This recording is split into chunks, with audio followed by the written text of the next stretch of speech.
మన రెండు అరచేతులు విడదీస్తూ కళ్ళ మీద బౌర్లించుకుందామండి. 5 4 3 2 1 0. మెల్లిగా కళ్ళు తెరుస్తూ అరచేతులు మాత్రమే చూద్దాము. ఇంత అద్భుతమైనటువంటి ఈ ధ్యానానికి, ఈ ధ్యాన మార్గాన్ని మనకు అందించినటువంటి జగద్గురువు బ్రహ్మర్షి పితామహ పత్రి మహారాజు ఒకసారి గట్టిగా క్లాప్స్ కొడదామండి. మాస్టర్స్కి, ప్రకృతి దేవతలకు ప్రతి ఆదివారం కూడా ఎంతో అద్భుతంగా నిర్వర్తించుకున్నటువంటి ఈ ఆత్మీయ సత్సంగాలకు థ్యాంక్ యూ. మరి ఇచ్చేసినటువంటి మాస్టర్స్ అందరికీ కూడా మరి ఈరోజు ఒక స్పెషల్ డే. ఏంటి అదంటే ఈరోజు ఫాదర్స్ డే.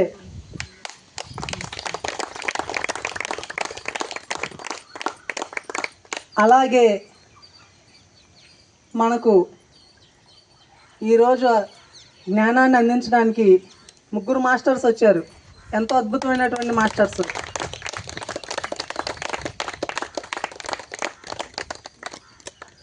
నేను ఈ శరీరాన్ని కాదు ఆత్మని అని తెలుసుకున్న తర్వాత మూడు స్థితులు ఉంటాయండి. మొట్టమొదటి స్థితి ఏంటంటే అరిహంత్, అంటే సత్యాన్ని తెలుసుకుంటాడు అంతే. రెండవ స్థితి బోధిసత్వుడు, అంటే తన దగ్గరికి వచ్చిన వారికి మాత్రమే సత్యాన్ని బోధిస్తాడు. నేను ఈ ధ్యానాన్ని తెలుసుకున్నాను, ఈ ధ్యానం ద్వారా ఇటువంటి ఉపయోగాలు ఉన్నాయి, మీరు కూడా చేసుకోండి అని ఎవరికి చెప్తాడంటే తన దగ్గరికి వచ్చిన వారికి మాత్రమే చెప్తాడు. అర్థమవుతుందండి. మూడవ స్థితే బుద్ధుడు. ఈ బుద్ధుడు ఏం చేస్తాడంటే ఎక్కడెక్కడ ఎవరెవరు ఉన్నారో ఎతుక్కుని మరి వెళ్ళి తన దగ్గర ఉన్నటువంటి సత్యాన్ని బోధిస్తాడు. అటువంటి బుద్ధుల సంఘమే మన పిరమిడ్ స్పిరిచువల్ సొసైటీ మూవ్మెంట్. మరి ప్రతి ఆదివారం ఎంత అద్భుతమైనటువంటి బుద్ధులు మనల్ని ఎతుక్కుంటూ మన ఊరు వచ్చి మనకి వారికి తెలిసినటువంటి సత్యాన్ని బోధిస్తున్నారండి. మరి అటువంటి బుద్ధ భగవానులందరికీ కూడా మనం గట్టిగా క్లాప్స్ కొడతాము. మరి ఈరోజు విజయవాడ నుంచి ఇచ్చేసారండి మాస్టర్స్ సార్ సుబ్బారావు గారు, కాచాయిని మేడం గారు. వారిద్దరికి ఒకసారి గట్టిగా క్లాప్స్ కొడదాము. మరి విజయవాడలో ఎన్నో రకాల ధ్యాన కార్యక్రమాలకి, ఎన్నో శాకాహార ర్యాలీలకి మరి రథసారథి ఎవరంటే మన రమా మేడం గారు, రమాదేవి గారు.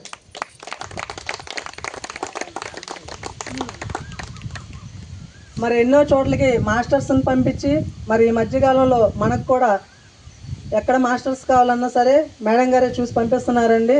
మరి మేడం గారికి గట్టిగా క్లాప్స్ కొడుతూ మరి సుబ్బారావు గారిని, కాచాయిని మేడం గారిని వేదిక మీదగా ఆహ్వానించుకుందాము. Sorry for the late. కాస్త ఈరోజు కొన్ని కార్యక్రమాల వల్ల కాస్త అన్ని సమయానికి సమకూర్చలేకపోయాము. మరి అందరూ కూడా మన్నించవలసిందిగా కోరుచున్నాము.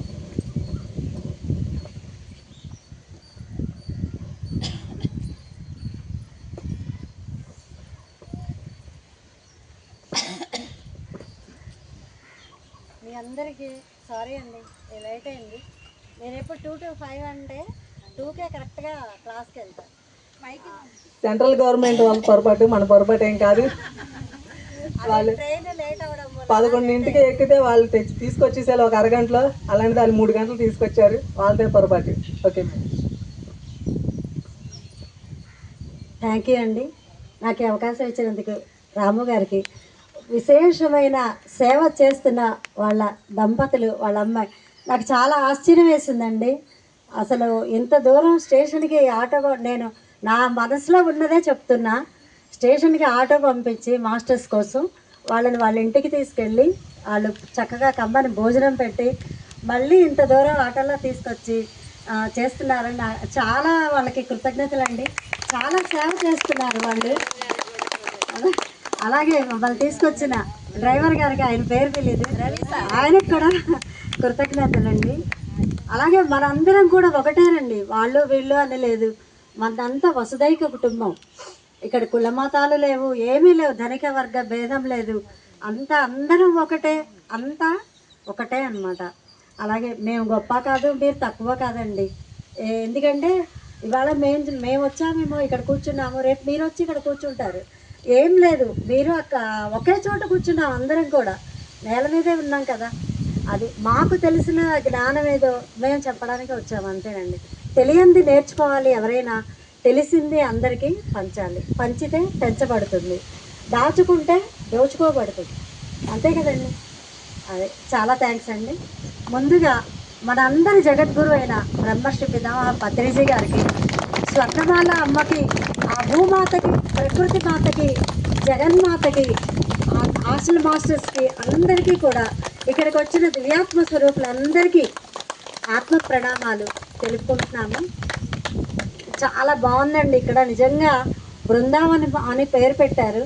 ఇక్కడ ఈ ప్రకృతి ఎనర్జీ, అక్కడ కృష్ణుడి ఎనర్జీ అసలు ఎంత బాగుందోనండి. ఇక్కడ అసలు చాలా బాగుంది, చాలా సంతోషంగా ఉంది. అసలు చెప్పాలంటే మాకు ఈ అదృష్టం కల్పించిన రాము గారికి మరొకసారి కృతజ్ఞతలు. సరే అండి, నా పేరు కాత్యాయని అండి, మాది విజయవాడ. నేను 2008లో ధ్యానంలోకి రావడం జరిగింది. ధ్యానం అంటే అప్పుడు అన్ని పుస్తకాల్లోనూ ధ్యానము అనే పేరు వింటాం, లలితా శాస్త్రంలో, విష్ణు శాస్త్రంలో అన్నీ వింటాం. కానీ ఆ ధ్యానము అంటే ఏంటో తెలీదు. ధ్యానము అని మనం చదివేసుకుంటాం. అరుణాం కరుణాతరంగితాక్షిం యుద్ధపాశాంకుశ పుష్పబాణ అలా అన్నీ చదివేసుకుంటాం. అసలు ఆ ధ్యానం అంటే ఏంటి అనేది మనకు తెలీదు. మన అందరి కోసం ఆ మహానుభావుడు పత్రిజీ మహారాజ్ వచ్చి మనందరికీ ధ్యానం గురించి తెలిపేదాకా మనెవరికి తెలియదు అనమాట. నిజంగా ఆయనకి మరొకసారి ఆత్మీయ ప్రణామాలండి. మరి ఇంతమంది జీవితాల్లో వెలుగుని నింపారు. లేకపోతే ఎవరు ఎన్ని సమస్యలతో, ఎన్ని బాధలతో ఎలా ఉండేవాళ్ళో ఎవరికీ తెలియదు అనమాట. మనం ఊహించినాం. ఇప్పుడు ఎప్పుడైతే ధ్యానం చేస్తున్నామో మనము అన్ని సమస్యల్ని అధిగమించగలుగుతాము. ఎన్ని బాధలు వచ్చినా, కష్టాలు వచ్చినా హ్యాపీగా చిరునవ్వుతో స్వీకరించగలుగుతాం. అందుకే కదండి ఆ కృష్ణ భగవానుడు కూడా అంతే కదా. ఆయనకున్న కష్టాలు అసలు మనకు ఉన్నాయండి? లేవు కదా. ఆయన పుట్టడం చెరసాలలో పుట్టాడు. మరి తర్వాత ఎన్ని కష్టాలు, వెళ్ళి నంద యశోదల దగ్గర పెరిగాడు. ఎంతమంది ఆయనకి చంపడానికి పంపించాడు కంసుడు. అయినా సరే చిరు నవ్వుతో భరించాడు. ఆయన నుంచి మనం అదే నేర్చుకోవాలండి. ఎప్పుడైతే ఎన్నొచ్చినా చక్కగా చిరునవ్వుతో అన్నీ మనం యాక్సెప్ట్ చేయగలగాలి. అప్పుడే మనం ఆత్మపరంగా ఎదుగుతాం. ప్రతిదానికి దిగులు పడుతూ కూర్చున్నాం అనుకోండి, మనం ఏమీ చేయలేము, అక్కడే ఉంటాం. ఇక పైకి ఎదగలేమన్నమాట. ఆత్మపరంగా ఎదగలేము. ఎప్పుడైతే మనం అన్నీ అధిగమిస్తూ ఉంటామో అప్పుడు మనం ఆత్మపరంగా ఎదుగుతాం అన్నమాట. అలా ధ్యానంలోకి వచ్చిన చాలా అనారోగ్యంతో వచ్చానండి నేను. అన్నీ అప్పటికి అసలు దేవుడే లేడు అనుకునేదాన్ని నేను నా చిన్నప్పుడు. ఎందుకంటే నాకు 3 సంవత్సరాల వయసప్పుడు మా నాన్నగారు చనిపోయారు. చనిపోతే మేము 3 అక్క చెల్లెలం. మా అమ్మ అలా అతి కష్టంగా మా తాతగారు వాళ్ళు, మా మేనమామలు వాళ్ళు అలా పెంచి వాళ్ళకి పెళ్లి చేసి అలా చూశారనమాట. నాకు తండ్రి అంటే ఏంటో తెలీదు. అప్పుడు నా చిన్నప్పుడు నాకున్న అవగాహన ఏంటి అంటే, నాకే కాదు చాలామందికి అదే ఉంటుంది, ఆ భగవంతుడు పుట్టిస్తాడు, ఆ భగవంతుడే తీసుకెళ్ళిపోతాడు అనే అవగాహన మాత్రమే ఉంది నాకు. అందుకని అసలు దేవుడే లేడు. అసలు దేవుడు ఉంటే ఇలా అందరిని చంపాడు కదా. అలాంటి మనస్తత్వంతో ఉండేదాన్ని చిన్నప్పుడు. మా అమ్మతో చెప్పేదాన్ని, ఎందుకు పూజలు చేస్తావు? అప్పుడు వెంకటేశ్వర స్వామి కలియుగ దైవం కదా, అలా శనివారాలు పూజలు చేసి ఉపవాసాలు ఉండి అలా చేసేది. ఎందుకు చేస్తావు ఆ దేవుడి కోసం అని నేను పోట్లాడేదాన్ని. అసలు దేవుడే లేడు అని అనేదాన్ని. అలాంటిది నేను అలా లేడు అని చెప్పబట్టేమో ఉన్నాడు అని రుజువు చేయడం కోసం నా జీవితంలోకి సాయిబాబా వచ్చారండి, షిరిడి సాయిబాబా. ఆయన్ని నేను నా తండ్రిలాగా అనుకుంటా. ఎందుకంటే నాకు తండ్రి లేడు కదా, ఆయనే నా తండ్రి. ఒక దేవుడుగా కాకుండా, ఒక ఫోటోలో కాకుండా నేను మామూలుగా మీ అందరితో మాట్లాడినట్టు అలా మాట్లాడేదాన్ని ఆయనతో. ఆయన నాకు గైడ్ చేసి నన్ను దేవుడు ఉన్నాడని రుజువు చేశారండి ఆయన. ఎందుకంటే నేను 10th క్లాస్ చదువుతూ ఉన్నప్పుడు అసలు ఎగ్జామ్స్ అప్పుడు నాకు అసలు హెల్త్ బాగాలేదు, అసలు ఏమి చదవలేదన్నమాట. అది ఎలా రాసామో ఏంటో రాసేసాను. మా పెద్దమ్మ గారి ఇంట్లో ఉన్నా అనమాట, చూడవరం అనే ఊర్లో. పెనమలూరు జడ్పీహెచ్ స్కూల్కి వెళ్ళి చదువుకునేదాన్ని అక్కడ, 3 మైళ్ళు నడిచండి. అప్పుడు మా అన్నయ్య అన్నాడు అనమాట, నువ్వు షిరిడి సాయిబాబాకి ఒక 5 రూపాయలు మనీ ఆర్డర్ చేస్తానని మొక్కుకో, నువ్వు పాస్ అవుతావని. సరే మా అన్నయ్య చెప్పాడు కదా, నాకైతే నమ్మకం లేదు. సరే అని అనుకున్న తర్వాత ఎగ్జామ్స్ అయిపోయిన తర్వాత బాగా రాయలేదు, నాకు కూడా తెలుసు. ఒక్క సబ్జెక్ట్లో కూడా పాస్ మార్కులు రావండి. 35 కదా పాస్ మార్కులు రావు. అంటే ఎలా రాసానో నాకు తెలుసు కదా, ఏం చదవలేదు, అలా పిచ్చి పిచ్చిగా ఏదో రాసేసాను. అలా అయిన తర్వాత అయిపోయినాయి. 5 రూపాయలు పంపించేద్దాం అన్నాడు మా అన్నయ్య, షిరిడీకి పంపించాము. అక్కడి నుంచి ప్రసాదము విభూది వచ్చింది. ఇదంతా ఎప్పుడో తెలుసా అండి, 1976లో. నేను 10th రాసింది ఆ ఇయర్. అప్పుడు ప్రసాదం అది వచ్చింది. అయిన తర్వాత ఏదోలే, అప్పుడు కూడా అంత ఏం పట్టించుకోలే. ఆ తర్వాత నేను మా పిన్ని గారి ఊరు వెళ్ళిన తర్వాత మా అన్నయ్య రిజల్ట్ వచ్చింది, ఫెయిల్ అయ్యాను అనమాట. నంబర్ లేదు పేపర్లో. పెద్దగా ఫీల్ అవ్వాల, నేను రాయలేదు కదా, పాస్ అవ్వలేదు. అప్పుడు మా అన్నయ్య అప్పుడు కరణం అనమాట, ఆయన ఒక మనిషిని పంపించాడు నన్ను తీసుకురమ్మని. ఎందుకంటే ఎందులో ఫెయిల్ అయ్యానో ఆ ఎగ్జామ్ మళ్ళీ రాయడం కోసం పంపించేసరికి సరే నేను వచ్చాను. వచ్చిన తర్వాత మా స్కూలు, నేను చదివిన స్కూల్ ముందే బస్సు దిగి స్కూల్లోకి వెళ్ళాను మార్కుల లిస్ట్ తెచ్చుకుందామని. వెళ్ళేసరికి ఫెయిల్ అయ్యాను కదా నేను, కానీ వాడు పాస్ అయ్యానని సర్టిఫికెట్ ఇచ్చారు. నాకు అది అసలు అర్థమే కాలేదు. అసలు అది ఎలా పాసిబుల్, ఇది ఎలా, నేను ఫెయిల్ అయ్యాను కదా, ఏది సరిగ్గా రాయలేదు, ఎలా పాస్ అయ్యాను అనుకుంటే అప్పుడు షిరిడి సాయిబాబా గుర్తుకొచ్చాడు. అంటే నేను దేవుడే లేడు అనుకున్న నాకు దేవుడు ఉన్నాడు అని నేను గుర్తించాలని నన్ను పాస్ చేయించాడు ఆయన. అది బాగా నమ్మకం అనమాట. అప్పటి నుంచి కొంచెం కృతజ్ఞత ఉండేది ఆయన మీద, నన్ను పాస్ చేయించాడు కదా. ఆ తర్వాత ఇంకా వేరే చదువుకోలేదండి.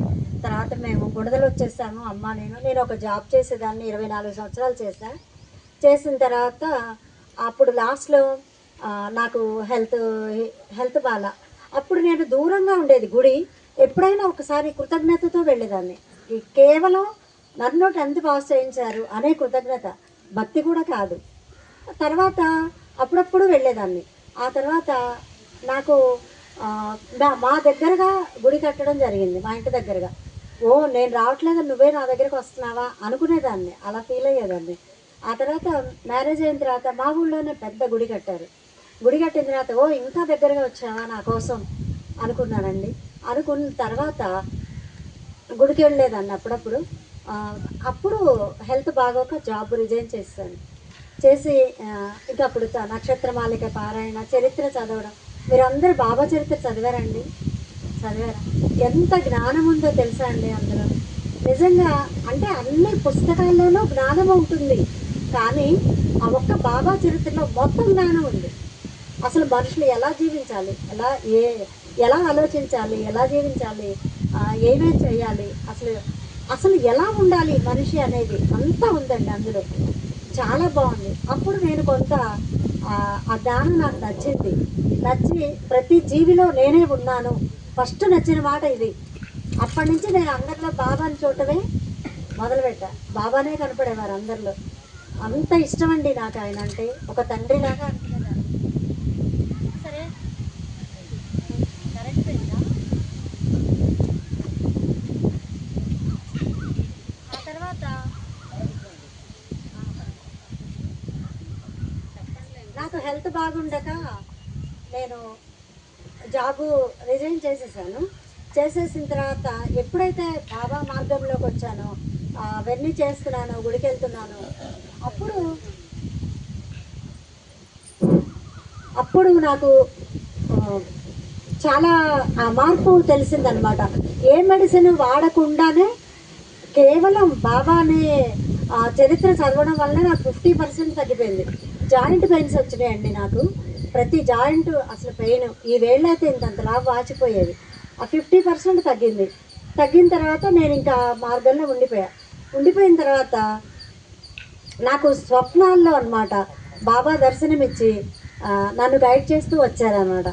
అప్పుడేమో నేను ఉన్నాను అని నన్ను పాస్ చేయించారు.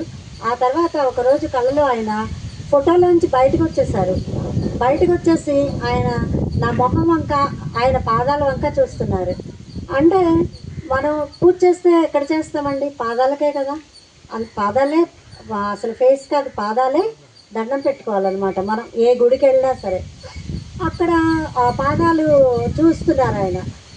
నాకేం అర్థం కాల, ఆ కళ అయిపోయింది. ఆ తర్వాత ఇంకొక కళ వచ్చిందండి.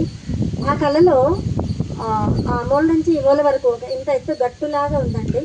ఆ గట్టు మీద ఆయన దీపాలు సేమ్ ఇలాంటి వాతావరణమే ఉంది అక్కడ. నేను కళలో చూసిన వాతావరణం అలాగే ఇక్కడ అనిపిస్తుంది. ఆ గట్టు మీద అన్ని ప్రమిదల్లో దీపాలు వెలిగిస్తూ ఉన్నారు ఆయన. ఆజానుబాహుడు. పత్రి సార్ అంత పర్సనాలిటీ ఉందండి. అంత తెల్లగా ఉన్నారు. అంతా అలాగే కొంచెం ఫేసులో పోలికలు మార్పు అంతే, పత్రి సార్కి సాయిబాబాకి. అలా వెలిగిస్తూ ఉన్నారు. వెలిగిస్తూ ఉన్నప్పుడు నేను చాలామందిని తీసుకొని వచ్చా. బాబా వచ్చారట అక్కడ. ఒక ఇట్లాగే అడవి చల్లగా, ప్రకృతి అంతా అడవిలా ఉంది. వచ్చి ఉంచుదా అనమాట. ఆయన వెన్నే వెలిగించాక ఇటువైపు తిరిగారు. ఆయన పాదాల మీద పడిపోయాను నేను. పడిపోయేసరికి అలా ఏడ్చేస్తూ ఉన్నా. ఆయన పాదాలు తడిసిపోయినాయి. ఏడుస్తూ ఉన్నాను. నేను లేవట్ల. అప్పుడు ఆయన 2 చేతులతో నన్ను లేపారండి. ఆ స్వప్నం అనేది ఇప్పటికి కూడా నా కళ్ళకు కట్టినట్టు కనిపిస్తూ ఉంది. నన్నే లేపారు ఆయన 2 చేతులతో. అది బాగా గుర్తుండిపోయింది అనమాట నాకు అది. తర్వాత తర్వాత కొన్ని రోజులకేనండి నేను సాయిబాబా గుడికి వెళ్ళాను.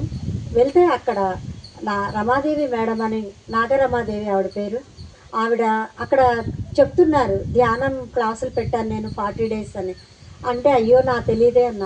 ఇప్పుడు తెలిసింది కదా రండి మేడం అన్నారు. అప్పుడు ధ్యానం అనేది పరిచయం అయింది. పరిచయం అయిన తర్వాత చాలా బాగుంది ధ్యానం అనుకుని అంతకుముందు ఒక్కటి జరిగిందండి.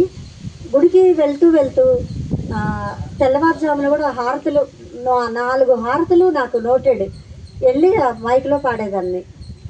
అలా అభిషేకానికి వెళ్ళినప్పుడు వాళ్ళు పాలు ఇంత చిన్న గ్లాస్తో ఇచ్చారు. అలా అందరూ అలా పోస్తూ ఉన్నారు బాబా మీద. తర్వాత తిరిగి ఇంటికి వెళ్తూ ఉంటే ఆ పాలన్నీ మురుకు కాలువలో వెళ్ళిపోతూ ఉన్నాయన్నమాట. అప్పుడు నాకు అది నచ్చలా నా మనసుకి. ఇంత కష్టపడి ప్రతి జీవి కూడా రక్తం, గేదె కానీ ఆవు కానివ్వండి, తన రక్తమే కదా పాలగా మార్చి ఇస్తుంది. అలాంటి పాలు బాబా అడిగాడా, ఎందుకు ఇట్లా అభిషేకం చేస్తారు, మురుక్కాలలో వెళ్ళిపోతున్నాయి, ఇంకెవరికైనా ఇవ్వచ్చు కదా, పేదవాళ్ళకి ఇవ్వచ్చు కదా. అలా అనే అభిప్రాయం అప్పటికప్పుడే కలిగిందండి. ఆ మర్నాటి నుంచి అభిషేకాలు వెళ్ళడం మానేశాను. వెళ్ళలేదు, ఇంట్లోనే ఉండి హారతి పాడటం మొదలుపెట్టా. అయితే ఒకరోజు ఇలాగే ఒక ఫైన్ డే పుస్తకం పట్టుకుని హారతి పాడుతూ ఉన్నాను. దేవుడి దగ్గర కూర్చొని, ఎవరిని ఇంకా నిద్ర లేవలేదు. అలా పుస్తకం జారిపోయింది, నా కళ్ళు మూతలు పడిపోయినాయి. ఏం జరిగిందో తెలియదండి. 1 hour తర్వాత నేను ఎరుకలోకి వచ్చి ఎందుకంటే టైం అప్పుడు చూశాను అనమాట. 1 hour అయింది. చూసేసరికి ఏంటి ఈ గంట ఏమైంది, నేను ఏమయ్యాను, నాకెందుకు ఏమీ తెలియలేదు, ఏంటి అనేది అర్థం కాల. ధ్యానంలోకి వచ్చిన తర్వాత అదే ధ్యానం అని నాకు అర్థమైందండి. అంటే బాబా ధ్యానాన్ని కూడా పరిచయం చేస్తారు నాకు. మొత్తం అంతా చూపించేశారు, అంతా గైడ్ చేస్తూ కళల ద్వారా ఆయన అలా ప్రతి మనిషిలో నన్నే చూడమని ఎలా అయితే చెప్పారో అలా నేను చూడటం మొదలుపెట్టా. నీ నామము, నీ రూపము తీసి చూడండి అన్నారు. ఆ నామము రూపము తీసేస్తే ఏముంటుందండి చెప్పండి, ఏముంటుంది? ఎస్, కరెక్ట్ మేడం, క్లాప్స్ కొట్టండి. మరి మన రూపము, మన నామము తీసేస్తే ఆత్మే కదా ఉండేది. అదే నేను, ప్రతి జీవిలో ఉండేది నేనే అని ఆయన ఎప్పుడైతే చెప్పారో అప్పటి నుంచి నాకు లోపలంతా మైండ్లో ఫిక్స్ అయిపోయింది అనమాట. అలా అంతా దేవుడే అనేది నాకు అప్పుడు అర్థమైంది. ఆ తర్వాత ఇక ఎప్పుడైతే ఇదంతా అర్థమైందో ఆ గుళ్ళోకి వెళ్ళిన తర్వాత ధ్యాన పరిచయం అయింది. అప్పటి నుంచి ధ్యానం చేస్తూ ఉన్నా. చాలా బాగుంది. అంతకుముందు 50% తగ్గిందల్లా ఈ ధ్యానం మొదలుపెట్టాక ఏదో తెలియదు, చాలా బాగుంది. ఏం మాయా లేదు, మంత్రం లేదు, కానీ ఎందుకని బాడీ అంతా తేలిగ్గా ఉంది, ఈ వేళ్ళు వాపులన్నీ తగ్గిపోయినాయి, చాలా బాగుందన్నమాట. అప్పుడు అనిపించింది అనమాట. అప్పుడు ధ్యానము ఎప్పుడైతే నాకు తెలిసిందో ధ్యానాంధ్రప్రదేశ్ అని వచ్చేది. అప్పుడు నేను వాటికి మనీ కట్టేసా 1 yearకి. కట్టిన తర్వాత ఈయన గొడవ చేసి అప్పుడు ధ్యానాంధ్రప్రదేశ్లో ఒక మాట వచ్చేదనమాట, స్లోగన్ ఏంటంటే, మీరు లైఫ్ టైం చందా కడితే కనుక పత్రి సార్ చేతుల మీదుగా మీరు బ్యాగ్ అందుకోవచ్చు, బుక్స్ బ్యాగ్. అని అలా వచ్చేసరికి నేను దానికి బాగా ఆకర్షితురాలనయ్యా అని అడిగి 1 ఇయర్ కాకుండానే 5,000 తీసుకెళ్ళి కట్టేశాను. అప్పుడు లైఫ్ టైం ఇప్పటికీ ధ్యాన జగత్ వస్తుందన్నమాట. అలా ధ్యాన జగత్ తీసుకోవడం జరిగింది. అందులో పిరమిడ్ గురించి చూడటం జరిగింది. పిరమిడ్లో ధ్యానం చేస్తే ఇంకా 300 శక్తివంతం అని పత్రి సార్ చెప్పారు కదా. అప్పుడు నాకు అనిపించింది నేను ఇంత సంతోషంగా ఉన్నా, ఇంత ఆరోగ్యంగా ఉన్నాను, అందరూ ఉండాలి. ఎందుకంటే బాబా చెప్పి ఉన్నాడు కదా అందరిలో నేనే ఉన్నానని. అందుకని అందరూ ఆరోగ్యంగా ఉండాలని చెప్పి వారిని పిరమిడ్ కట్టించమని అడిగానండి. అడిగేసరికి ఆయన ముందే మాట్లాడాల. 2008 సెప్టెంబర్ 3వ తేదీన నాకు ధ్యాన పరిచయం అయింది. 2009లో నేను పిరమిడ్ కట్టించమని అడిగాను. 2009 శ్రీశైలం ధ్యాన యజ్ఞానికి కూడా వెళ్ళడం జరిగింది. అక్కడ నాకు పత్రి సార్లో షిరిడి సాయిబాబా గారు స్పష్టంగా కనిపించారు. అసలు ఇద్దరికి తేడా లేదండి, నా అనుభూతి అనమాట. అది సేమ్ పర్సనాలిటీ, సేమ్ కలరు, అంతా అదే. ఒక్క ఫేస్లో కొంచెం పోలిక మార్పండి. ఆ రోజు ఆ మొహం కూడా బాబాలానే కనిపించింది.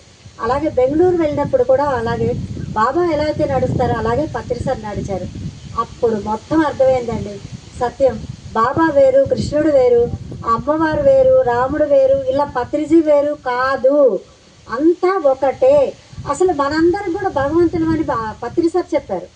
మరి అది మనలో ఉన్న ఆత్మే పరమాత్మే కదా. అప్పటికి నాకు పూర్తిగా సత్యం అర్థమైంది.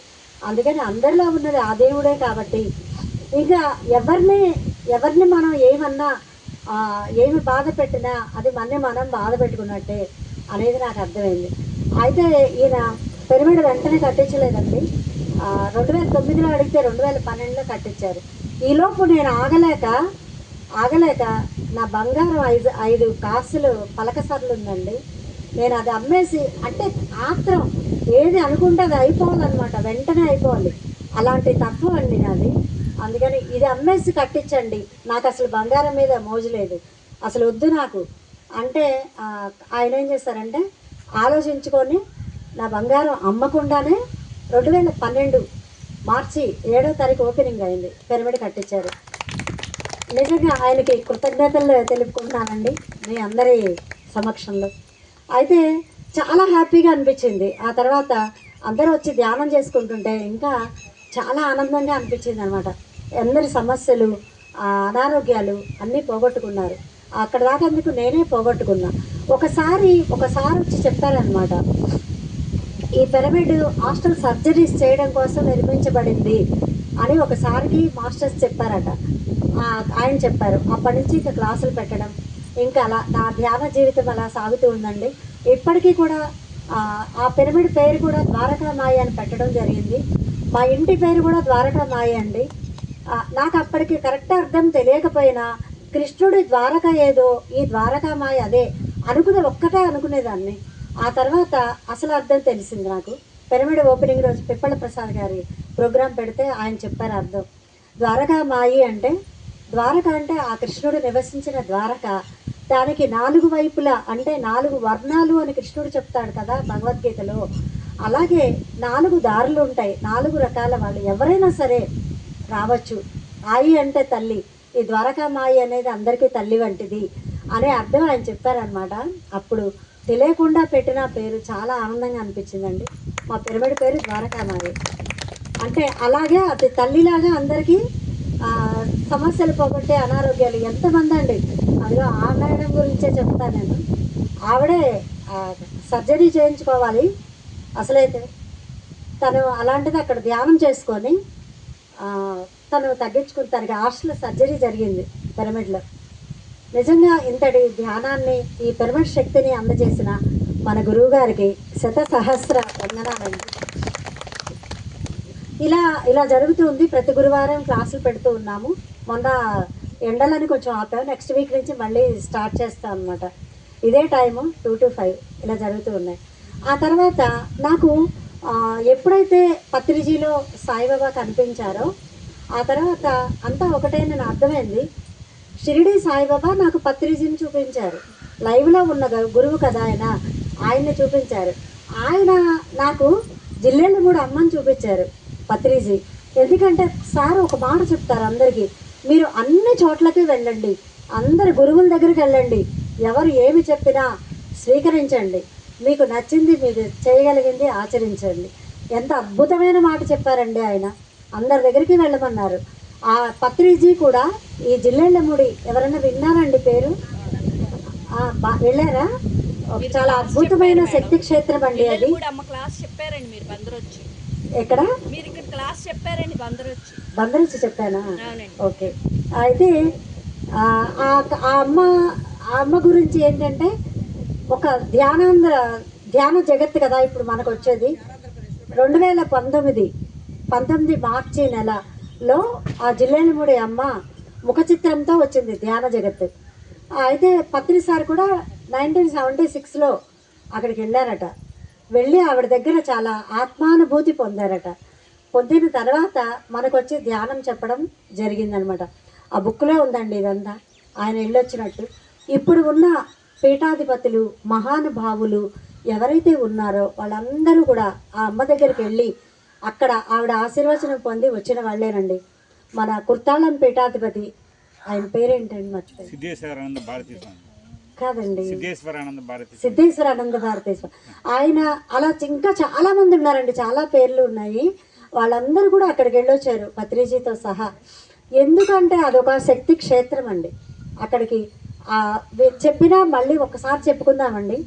నాకు ఎందుకు చెప్పాల్సి వస్తుంది అంటేనండి, నాకు ఆ అమ్మ ఆదేశం ఇచ్చింది. ఒకసారి మేము ఫస్ట్ టైం జిల్లెళ్ళముడి వెళ్ళినప్పుడు అక్కడ అమ్మ ఒక లేడీని పెళ్లి చేసుకుంది. ఆవిడ పేరు వసుంధర గారు. ఆవిడని పెళ్లి చేసుకున్నప్పుడు వాళ్ళ ఇంటికి వెళ్ళాం మేము. అందరికీ కొన్ని పుస్తకాలు ఇచ్చారు ఫ్రీగా. అయితే అనసూయోపనిషత్సు అనే పుస్తకం అనమాట. అక్కడ ఆవిడ పేరు అమ్మ పేరు అనసూయ. అనసూయ అంటే అర్థం తెలుసా అండి? చెప్పండి ఎవరండి? ఏంటండి? ఎస్ కరెక్ట్, సార్ గారికి చెప్పండి. అసూయ లేనిది అనసూయ అన్నమాట. అంటే మనము ఆ పురాణాలలో అనసూయ మాత, ఆ 3 అనసూయలు ఉన్నారు కదా. ఆ అనసూయ మాత బ్రహ్మ విష్ణు మహేశ్వరులనే పసిపిల్లల్ని చేస్తుంది. ఆవిడ అంత శక్తివంతురాలు కదా. అలా ఈ అనసూయ కూడా సాక్షాత్తు ఆ లలితా పరమేశ్వరి అండి.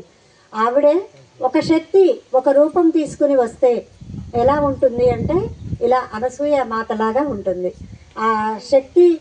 ఆవిడ అంటారనమాట, మీరందరూ నా బిడ్డలు, నేను తల్లిని, మీరు బిడ్డలు, మీరందరూ నా బిడ్డలే కాదు నా అవయవాలు కూడా. అంటే మీరే కాదు పశుపక్ష్యాదులు అందరూ సకల జీవరాశులు కూడా నా బిడ్డలే అని అంటారు. అలా ఎవరు అనగలవండి? ఎవరైనా అనగలరా? అనలేరు కదా. అలాగే అమ్మత్వం వేరు, అమ్మతత్వం వేరు. అమ్మత్వం అంటే మన బిడ్డల్ని మాత్రమే మనం ప్రేమగా చూసుకుంటాం. కానీ ప్రతి పిల్లల్ని ప్రతి వాళ్ళని మనం ప్రేమతత్వంతో చూసుకుంటే అది అమ్మత్వం అన్నమాట. ఆ అమ్మ మీకు తెలియ చెప్పడానికే నా రాక అని చెప్పారు. ఎందుకంటే మనం ఎన్ని నేర్చుకున్నా తెలియనివి ఎన్నో ఉంటాయి కదండి. జ్ఞానం అనేది ఒక సముద్రం లాంటిది. ఆ సముద్రంలో ఒక నీటి బిందువు కూడా కాను నేను. ఎందుకంటే ఎంతో ఉంది జ్ఞానం, చాలా అనంతమైన జ్ఞానం ఉంది. అదంతా నేర్చుకోవాలంటే మనం నిరంతర విద్యార్థిగానే ఉండాలి. అందరి దగ్గర నేర్చుకోవాలి. అంటే నాకు తెలిసింది మీకు తెలియకపోవచ్చు, మీకు తెలిసింది నాకు తెలియకపోవచ్చు.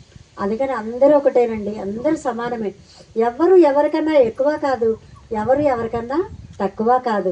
ఇదంతా మనకి గురువులు నేర్పిన విద్య అన్నమాట. ఇదంతా ఈ జ్ఞానం కనుక మనము తీసుకుని ఎవరు ఏమి చెప్పినా మనకి నచ్చింది మనము చేయగలిగింది మనం ఆచరిస్తూ వెళ్ళామనుకోండి, అప్పుడు మన జీవితం ఎంతో హాయిగా ఆనందంగా ఉంటుంది. అలాగే తృప్తే ముక్తి అని చెప్పింది. అంటే తృప్తి, మనం ఎంత తృప్తిగా అయితే ఉంటామో అది ముక్తి. ముక్తి కోసం వేరే మనమేమి పాకులాడక్కర్లేదనమాట. అమ్మో అక్కడ తీర్థయాత్రలు చేయాలి, లేకపోతే సముద్ర స్నానాలు చేయాలి, అవి చేయాలి ఇవి చేయాలి, అక్కడికి వెళ్ళాలి, ఆ దేవుడు శక్తివంతుడు ఈ దేవుడు గొప్ప, ఇలా అని తెలియనప్పుడు మనం అందరం అనుకుంటూ ఉంటాం. కానీ ఏమీ లేదండి, అన్ని చోట్ల ఉన్నది ఆ భగవంతుడే. ఆ భగవంతుడు లేని ప్లేస్ అంటూ అసలు ఎక్కడా లేనే లేదు.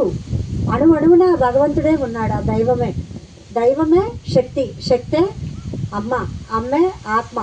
అలా మనం ఎన్ని పేర్లన్నా పెట్టుకోవచ్చు. పరమాత్మ అనుకోవచ్చు. మనము ఆత్మ స్థాయి నుంచి పరమాత్మ స్థాయికి ఎదగడానికి వచ్చాం. ఆల్రెడీ మనందరం నారాయణులవేనండి, నారాయణులవే, ఈ దివ్యాత్మ స్వరూపులే. వచ్చి ఇక్కడికి నరులుగా వచ్చి జీవిస్తున్నాం. ఎందుకు అంటే అనుభవాల కోసం, అనుభవాల కోసం. ఈ అనుభవాలు ఎప్పుడైతే మనం పొందుతామో నరుడే నారాయణుడు అని తెలుసుకోవడానికి వచ్చాం. ఆల్రెడీ తెలుసు, ఇక్కడికి వచ్చిన తర్వాత మర్చిపోయాం. ఈ భూమండలానికి, భూలోకానికి వచ్చిన తర్వాత తల్లి గర్భంలోంచి మర్చిపోయాం మనం భగవంతులమని. మళ్ళీ మనం ఆ స్థాయికి చేరాలి అంటే ఉన్న ఒకే ఒక్క సాధన, ధ్యాన సాధన. ఈ ధ్యానం ఎప్పుడైతే చేస్తామో అప్పుడు అంతా ఒకటే, మనమందరం భగవంతులమే అని మనకి అర్థమవుతుంది అన్నమాట. అందుకని ఈ ధ్యాన సాధన అనేది మనకెన్నో నేర్పిస్తుంది, ఎంతో జ్ఞానాన్ని అందిస్తుంది అన్నమాట. అసలు ధ్యానం చేస్తే శక్తి వస్తుంది, కాస్మిక్ ఎనర్జీ. ఆ శక్తి వలన మన ఆలోచన ధోరణి, మన భావాలు అవన్నీ మారుతూ ఉంటాయి అన్నమాట. మారినప్పుడు జ్ఞానం వస్తుంది మనకి. అందుకనే కృష్ణ పరమాత్మ అంటారు, జ్ఞానాగ్ని దగ్ధ కర్మాణం. అంటే మనకి ధ్యానం వలన జ్ఞానము, జ్ఞానం వలన ముక్తి.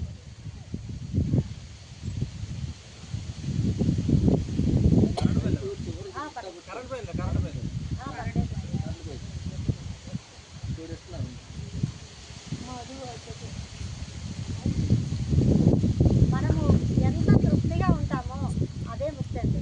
ఒక తృప్తి ఒక్క దాంట్లోనే కలుగుతుంది. ఏంటో చెప్పండి. Bhavani madam. Okay madam, class ఇంకా దేనిలోనూ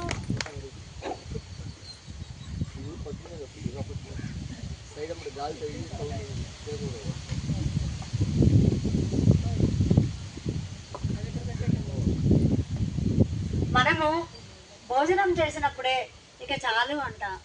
ఇంకా ఏది ఉన్నా సరే ఇంకా కావాలి అనిపిస్తుంది, అవునండి. మనము ఒక్క కడుపు నిండా పెట్టారు భోజనం ఆవిడ, ఇంకా తెల్లేమన్నా ఇంకా పెడుతున్నారు. అలాగే అదొక్కటే మనం చాలు అంటాం. మనకి ఎన్ని చీరలున్నా ఇంకా కావాలి, పండగ వచ్చింది మళ్ళీ కొనుక్కోవాలి. నగలు ఉంటాయి ఇంకా కావాలనిపిస్తుంది, అలాగే డబ్బులు ఉంటాయి ఇంకా కావాలనిపిస్తుంది. కానీ ఒక్క తృప్తి కలిగేది ఈ ఒక్క భోజనంలో మాత్రమేనండి. ఇక చాలు అంటాం. అందుకని జిల్లేలముడి అమ్మ అందరికీ ముందు భోజనం చేసి రండి, తర్వాత మాట్లాడదాం అంటారు. రాగానే ఆవిడ ముందు ఇలా సైగ చేస్తారు, భోజనం చేసి రండి. ఎందుకంటేనండి భోజనానికి అంత ఇంపార్టెంట్. భోజనం చేస్తే మనకి సరి అయిన ఆలోచనలు వస్తాయి, హాయిగా ఉంటుంది కడుపు నిండి. భోజనం లేదనుకోండి మనకి ఆలోచనలు కూడా సరి అయినవి రావు, మనం ఏ నిర్ణయాలు కూడా సరిగ్గా తీసుకోలేం. అవునా కాదండి? అదే ఆ అగ్ని రూపంలో ఉండేది కూడా భగవంతుడే కదా, జఠరాగ్ని రూపంలో ఉంటాడు. మనం ఎప్పుడైతే భోజనం చేస్తామో చక్కగా అరిగించేస్తాడు. అక్కడ ఆ అగ్నిదేవుడు లేడనుకోండి మనం తిన్నది ఎలా అరుగుతుంది? అరగదు కదా. అరగకపోతే మళ్ళీ ఎలా తినలేం. ఎలా అరిగిపోతా అంటే మన లోపలంతా ఒక శక్తి మనని నడిపిస్తోంది. ఒప్పుకుంటారా? ఒక శక్తి మనని నడిపిస్తోంది. మనం ఆ శక్తి లేకపోతే మనం అసలు ఏమి చేయలేమండి. ఈ చెయ్యి కూడా కదిలించలేము. కళ్ళల్లో శక్తి ఉండబట్టే చూడగలుగుతున్నాం, మరి లోపల శక్తి ఉండబట్టే గొంతులో మాట్లాడగలుగుతున్నాం, చెవులలో శక్తి ఉండబట్టే వినికిడి శక్తి వినగలుగుతున్నాం. ఆ శక్తి ఎప్పుడైతే లోపిస్తుందో కళ్ళకి కళ్ళజోడు వస్తుంది, ఇక్కడేమో మిషన్ వస్తుంది చెవులలో, అంతే కదండి. లోపల ఇక్కడ జఠరాగ్ని, అక్కడ శక్తి లేదనుకోండి అన్నం కూడా ఎవరు తినలేరు, ఎందుకంటే తిన్నది అరగదు కదా. అలాగా అంటే మన లోపల అంతా అణువునా కూడా శక్తే ఉందండి. మళ్ళీ శక్తే అమ్మ. అందుకని భోజనం ముందు చేయమంటుంది. అన్నపూర్ణాలయం అనేది అక్కడ 1958లో ఆవిడ అక్కడ కట్టించారనమాట. ఈ అన్నపూర్ణాలయమే నా గుండె అని చెప్తారు. అంటే ఒక ఆయన అమ్మ తిరుపతిలో అక్కడ 108 యజ్ఞాలు చేస్తున్నారట, అవన్నీ చూసి వస్తానమ్మా అని ఒక ఆయన అడిగారట.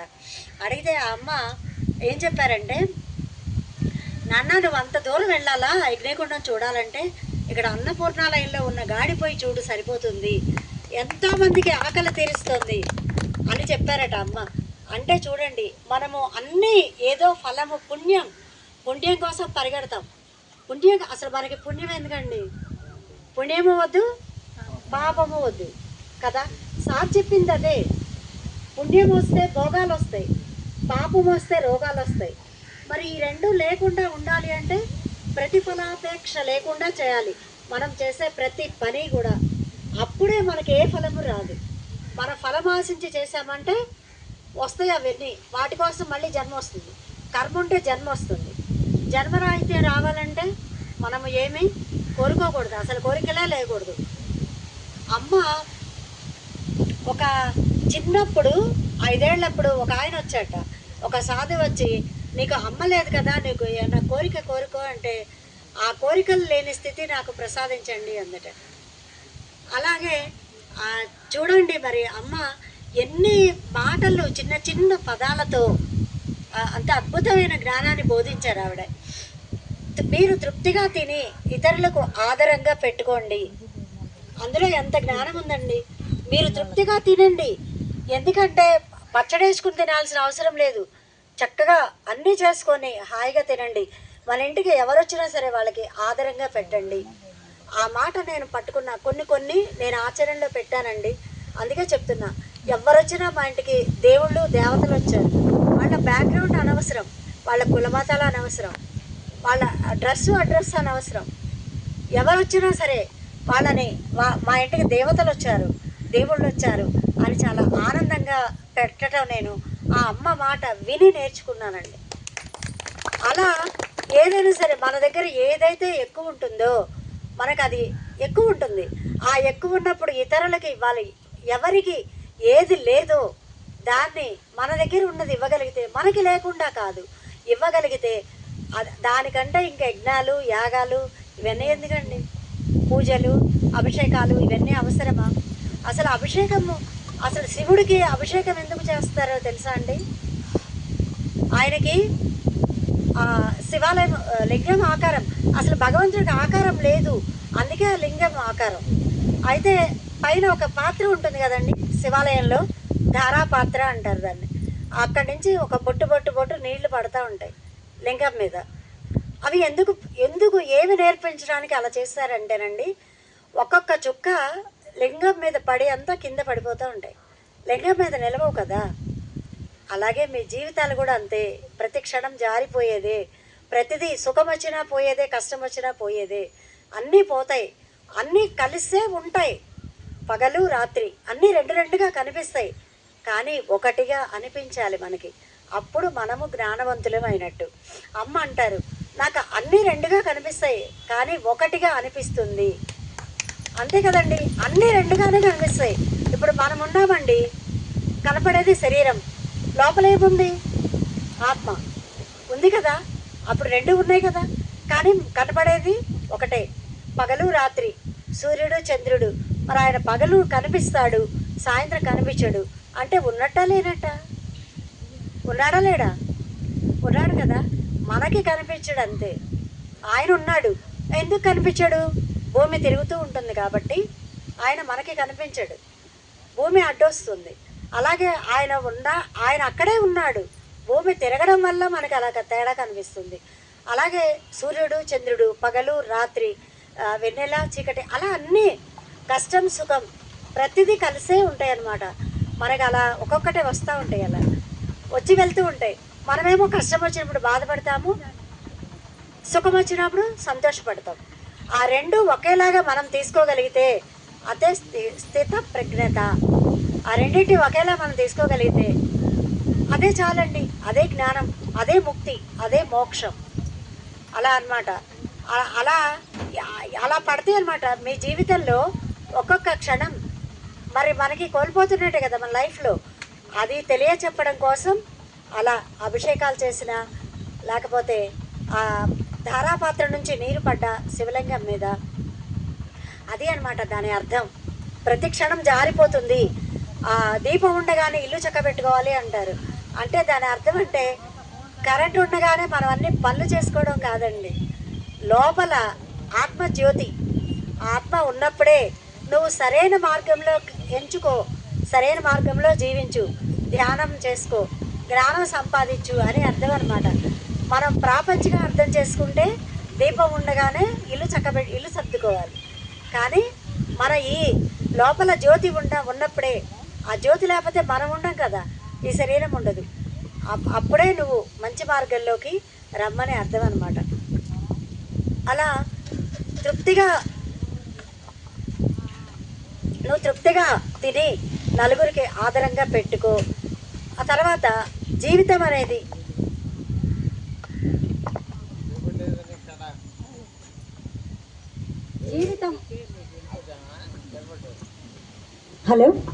జీవితం అనేది సమస్యల తోరణం అనుకుంటాం మనం కదండి. ఒకదాని తర్వాత ఒకటి వస్తున్నాయి సమస్యలు కానీ, కష్టాలు కానీ, అనారోగ్యాలు కానీ, ఏవైనా. కానీ కొంతమంది అంటారు మాకు సినిమా కష్టాలు వచ్చినాయి. సినిమాల్లో 3 గంటల సినిమానే కాబట్టి లైన్గా కష్టాలు చూపించి లాస్ట్కి శుభంగా ఆడేస్తారు. కానీ మన జీవితం అలా కాదు కదా. అయితే జీవితం సమస్యల తోరణం అనుకుంటాం మనం, కానీ జీవితం సమస్యలతో రణం. రణం అంటే ఏంటండి? యుద్ధం. అంటే జీవితం అనేది సమస్యలతో మనము యుద్ధం చేయాలి. అంతేకాని సమస్యకి బలం ఇచ్చామనుకోండి మనం ఓడిపోతాం. ఇప్పుడు ఒక రాజు ఉన్నాడు అనుకోండి, పొరుగు రాజులతో యుద్ధం చేసి గెలుస్తాడు తను. అలాగే ఒకళ్ళే గెలుస్తారు. అలాగే మనం కూడా సమస్యలతో యుద్ధం చేసి మనం గెలవాలి.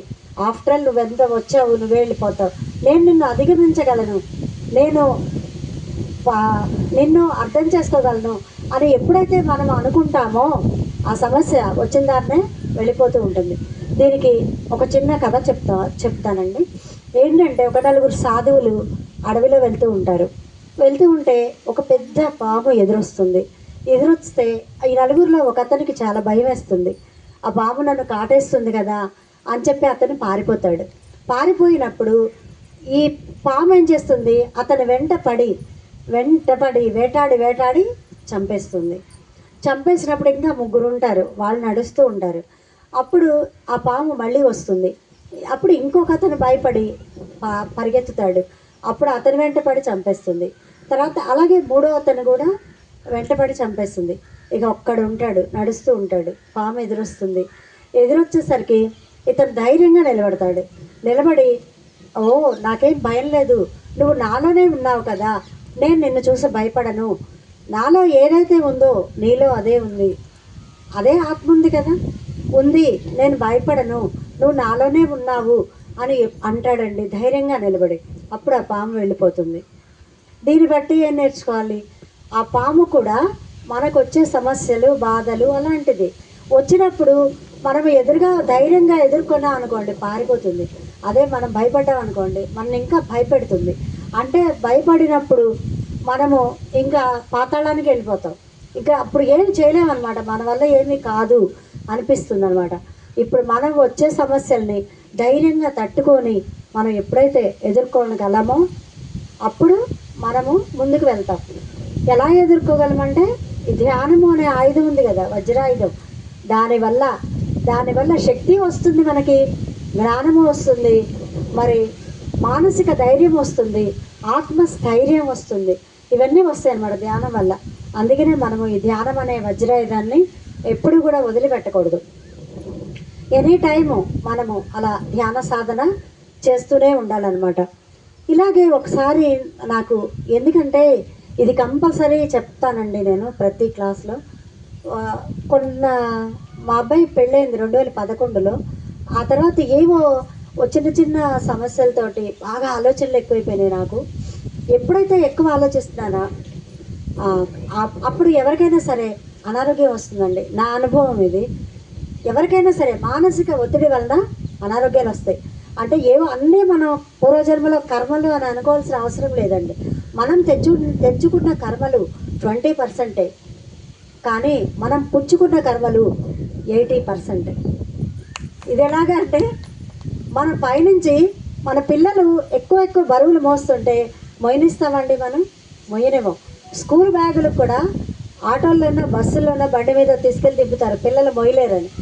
అలాగే ఆ పైన భగవంతుడు కూడా మనం వచ్చేటప్పుడు ఎక్కువ బరువు మనం మొయ్యలేమని తేనివ్వడు, 20% మాత్రమే ఇస్తాడు. అవే మనకొచ్చే ప్రారంధ కర్మలు. అవి కాక మనము పుచ్చుకున్న కర్మలు ఇక్కడ ఎక్కువ ఆలోచించి ప్రతి దానికి ఆలోచించి మనకి లేదు పక్కనాడుకు ఉంది, లేకపోతే అది లేదు ఇది లేదు కోరికలు, వీటన్నిటి వలన మనం ఎక్కువ ఆలోచనలు పెరుగుతూ ఉంటాయి. అప్పుడు అలాంటప్పుడు మనకి మానసికంగా ఎప్పుడైతే ఆలోచనల ఒత్తిడి తట్టుకోలేక మన నిండిపోయింది అనుకోండి, ఒక కప్పు ఉంది, కప్పులో కాఫీ ఉంది, తాగుతున్నాము, అది బాగుంది, ఇంకో కప్పు కావాలి, కానీ కావాలనుకుంటే ఇదంతా తాగిన తర్వాత పోసుకోవాలి అందులో, దాని మీదే పోసామనుకోండి అదంతా కింద పోతుంది. అలాగే ఎప్పుడైతే మనసంతా ఆలోచనలతో నిండిపోయిందో ఆ ప్రాణశక్తి ఎక్కడికి వస్తుంది? రాలేదు. రాలేక ఆ లోపల ఉన్న చెత్తంతా మన శరీరంలో ఏదో ఒక చోట ఒక స్థిర నివాసం ఏర్పరచుకుంటుంది. ఏదో ఒక ప్లేస్లో ఏర్పరచుకున్నప్పుడు అక్కడికి మనకి ఇక వచ్చి రోజు రోజు ఆలోచిస్తూనే ఉంటాం కదా, అవన్నీ వచ్చి ఆ ఒక చోట దాని మీదకే పోగుపడతాం. ఇప్పుడు మన ఇల్లు ఉందండి, మన ఇంటి ముందు ఒక చెత్త పడేసాం, మనం పడేసిన తర్వాత పక్కింటి వాళ్ళు ఎదురింటి వాళ్ళు అందరూ పడేస్తారా లేదా? ఆల్రెడీ ఉంది కదా అని పడేస్తారు. అలాగే మన లోపల ఎక్కడైతే ఒక చెత్త అనేది ఉందో దాని మీద రోజు వచ్చి పడతా ఉంటాయి. అలాగా మనం దేవుడి దగ్గర లేకపోతే ఒక ముంతలో రోజుకు ₹1 వేస్తూ ఉంటాం, రోజు వేస్తాం, నిండుతుందా లేదా? అలాగే ఇక్కడ కూడా ఆ చెత్త అంతా ఎక్కువైపోయి ఆ ప్లేస్లో అనారోగ్యం వస్తుంది. నాకు అలా వచ్చిందండి, అందుకే చెప్తున్నా. ఆలోచనలు ఎక్కువైపోయినాయి. అయిపోయినప్పుడు ఆ ధ్యాన సాధన తగ్గింది. ఆలోచనలు వచ్చినప్పుడు ధ్యానం ఏం చేస్తామండి? ధ్యానం కుదరదు కదా. ధ్యానం అంటేనే మనసు శూన్యం అవడం. మిగిలిన టైం అంతా గంట కూర్చున్నా అనుకోండి, ఆ గంటలో 59 నిమిషాల ఆలోచనలే వస్తాయి, 1 నిమిషమే శూన్యం అవుతుంది. అప్పుడు మనం ధ్యానం ఎంతసేపు చేసినట్లు? 1 నిమిషం చేసినట్టు. మిగిలినవన్నీ ఆలోచనలే కదా. అలా ఆలోచనలతోటి మనకు ధ్యానం కుదరదు. కుదరినప్పుడు ఏమవుతుంది? ధ్యానం చేయాలనిపించదు. అలా నాకు సాధన తగ్గిపోయింది. పైన పిరమిడ్ ఉంచుకుని కూడా సాధన తగ్గిపోయింది.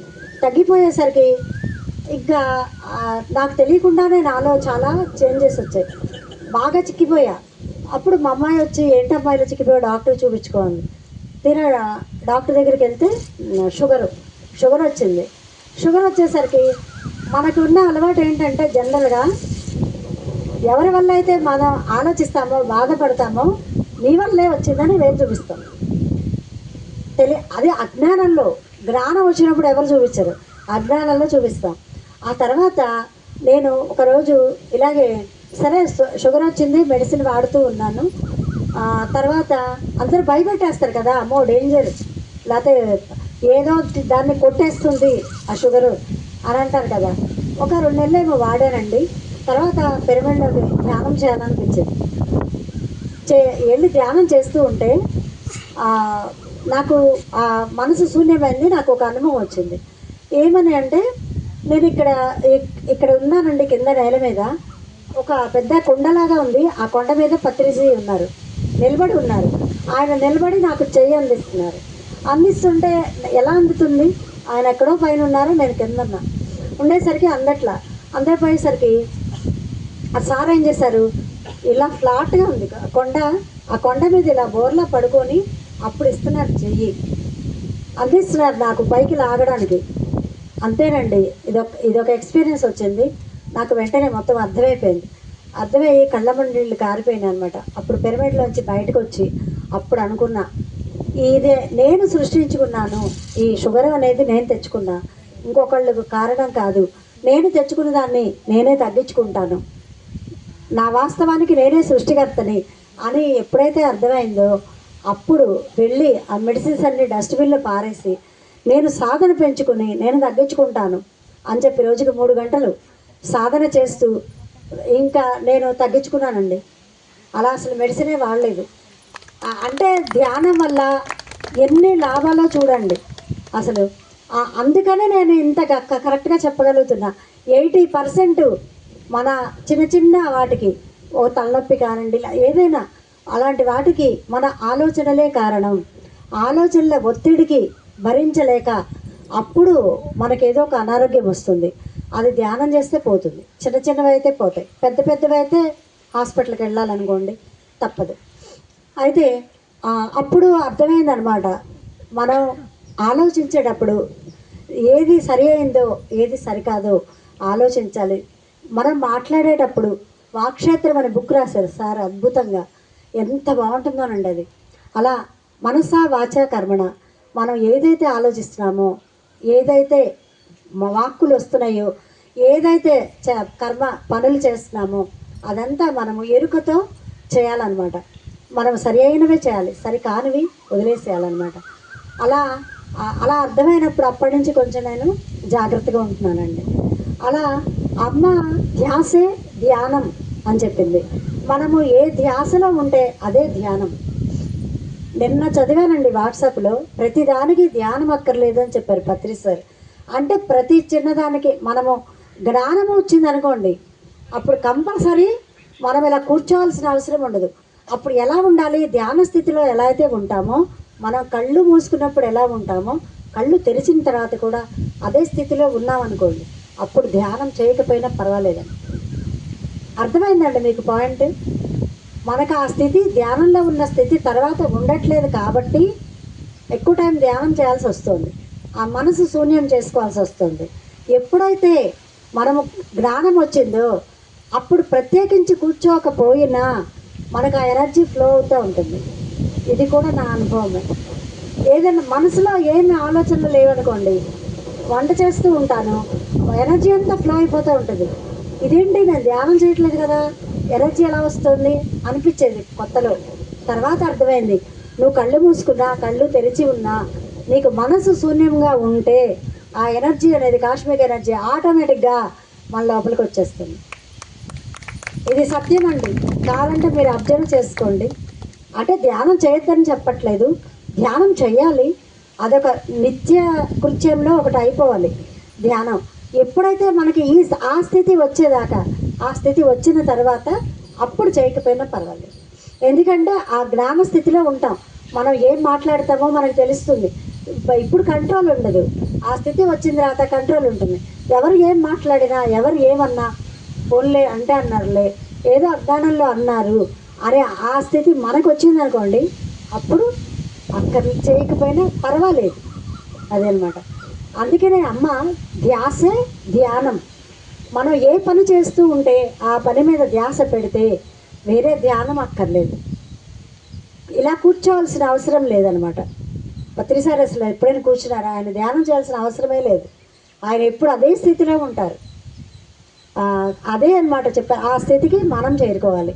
మనలో ఉన్న ఆత్మే పరమాత్మ అని ఎప్పుడైతే మనం తెలుసుకుంటామో అప్పుడు మనకి ఆ స్థితి ఆల్రెడీ వచ్చేస్తుంటుంది అనమాట. అప్పుడు మనము ఇంక ఏమనుకుంటే అది జరుగుతుంది, ఆ సత్యం అనేది తెలిసిపోయింది కదా. అప్పుడు అంతటా మనము ప్రేమతత్వం ప్రేమిస్తాం అందరినీ, అందరితో కూడా చాలా మంచిగా ఉంటాం. బాబా చెప్తారు ఎప్పుడు మూడే మూడు చెప్తారు, ప్రేమతత్వం, సమానత్వం, మానవత్వం. ఈ మూడు ఉంటే చాలండి. మూడే మూడు మొక్కల్లో చెప్పారు బాబా. ప్రతి మహానుభావుడు కూడా వాళ్ళకి తెలిసిన జ్ఞానాన్ని అంతా మనకు అందించారండి, మనకే అర్థం కాల. కృష్ణ పరమాత్మ భగవద్గీత అంతా బోధించాడు, అయినా మనకు అర్థం కాల, ఎందుకంటే అదంతా సంస్కృతంలో ఉంది కదా. అందుకని బాబా ఏం చెప్పారు, అది సంస్కృతంలో ఉంది, నా బిడ్డలకి అర్థం కావట్లేదు, నా చరిత్ర నేనే రాస్తాను, నేనే రాసుకొని నా బిడ్డలకు అందిస్తాను అని చెప్పి సాయి చరిత్ర హేమాడ్ పంతు అనే ఆయన చేతిని ఒక ఆయుధంగా తీసుకుని బాబానే రాస్తారనమాట. అదంతా పేరు హేమాడ్ పంత్ అనే ఆయనది. ఆయన చెప్పిన మాటలు అనమాట ఇవన్నీ. అసలు మొత్తం జ్ఞానం ఆయన చరిత్రలోనే ఉంది. అంటే మనం అందరి దగ్గర నేర్చుకోవాలి కాబట్టి అందరి దగ్గర జ్ఞానాన్ని తెలుసుకోవాలి. అలా ఇంకా ఎన్ని చెప్పారో బాబా అయితే. ఇంకా ఏం చెప్పారంటే ఎవరి దగ్గర కూడా ఊరికే వాళ్ళని ఉపయోగించుకోవద్దు. ఒక నిచ్చెన వేసినందుకు ఒక వ్యక్తికి 2 రూపాయలు ఇస్తారు డబ్బులు, అంటే చేస్తున్నారు కదా అని మనం చేయించుకుంటే రుణపడిపోతాం. ఇప్పుడు ఒక చిన్న సంచి ఒకరితో మోయించామనుకోండి, తర్వాత పెద్ద పెద్ద బస్తాలు మనం మోయాల్సి వస్తుంది. ఎవరితో కూడా సాధ్యమైనంత మనము చేసుకోగలిగినంత మనమే చేసుకోవాలి, మనము చేసుకోలేనప్పుడు ఇంకొకరితో చేయించుకోవాలి. అదే అనమాట. తర్వాత ఇది ఎవరో చెప్పారు, ఏ మహానుభావుడో చెప్పిన మాట ఇది. ఇప్పుడు నువ్వు చిన్న బరువు మోయిస్తే పక్కన వాళ్ళతో, రమణ మహర్షి అనుకుంటా, తర్వాత నీ చేతిలో సంచి ఏదయ్యా అని అడుగుతారు ఒక ఆయన్ని. ఇలా పక్కన ఆయన దగ్గర ఉందండి అంటే ఇమీడియట్లీ తీసుకో, నువ్వు ఇప్పుడు చిన్న సంచి మోయిస్తే నువ్వు తర్వాత బస్తాలు పెద్ద పెద్ద బస్తాలు మోయాల్సి వస్తుంది అని. అంటే చూడండి ఎంత చక్కగా ప్రతి వాళ్ళు కూడా మనకంత జ్ఞానాన్ని నేర్పడానికే అందరూ వచ్చారనమాట.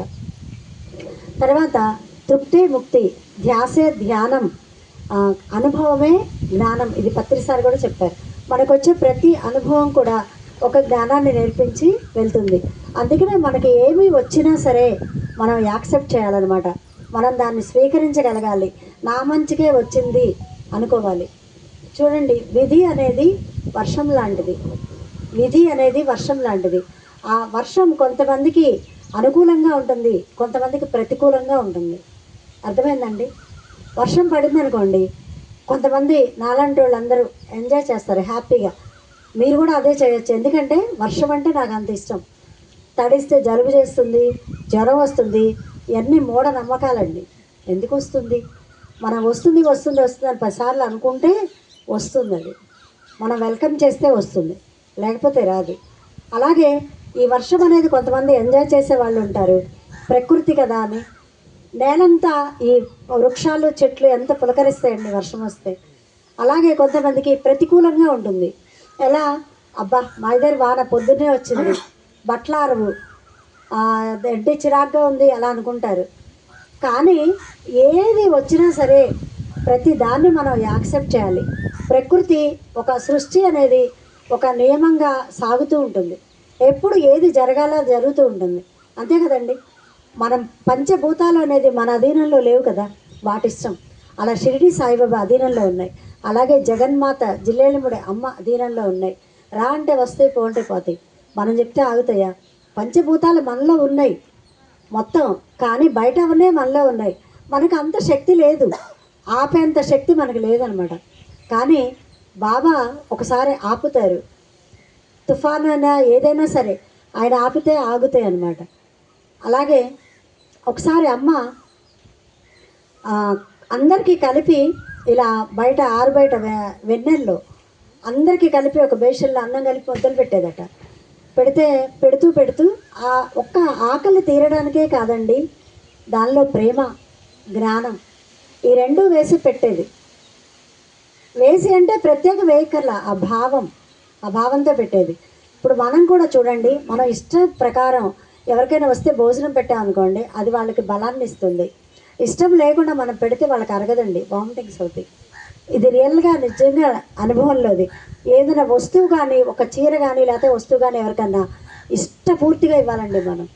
మనం ఇష్టం లేకుండా అది ఇవ్వాల్సి వచ్చిందే, అనవసరంగా ఇవ్వాల్సి వచ్చింది అనుకుంటే ఆ వస్తువు వాళ్ళ దగ్గర ఉండదు, పోతుంది. వస్తువు అయితే పగిలిపోతుంది, చీర అయితే చిరిగిపోతుంది, లేకపోతే వెలిసిపోతుంది. ఇవన్నీ కూడా నా అనుభవంలోనే జరిగినాయండి. అందుకనే చెప్తున్నా, ఏది చేసినా మనం ఇష్టపూర్వకంగా చేయాలి.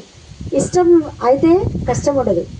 మనకేదైనా అంతే కదండి, పనులైనా ఇష్టపడి చేస్తే కష్టం ఉంటుందండి. మనకి ఇష్టమైన వాళ్ళు 10 మంది వస్తారు, ఎంత ఆనందంగా వంట చేసి పెడతామండి, ఎన్ని రకాలు చేసి పెడతాం.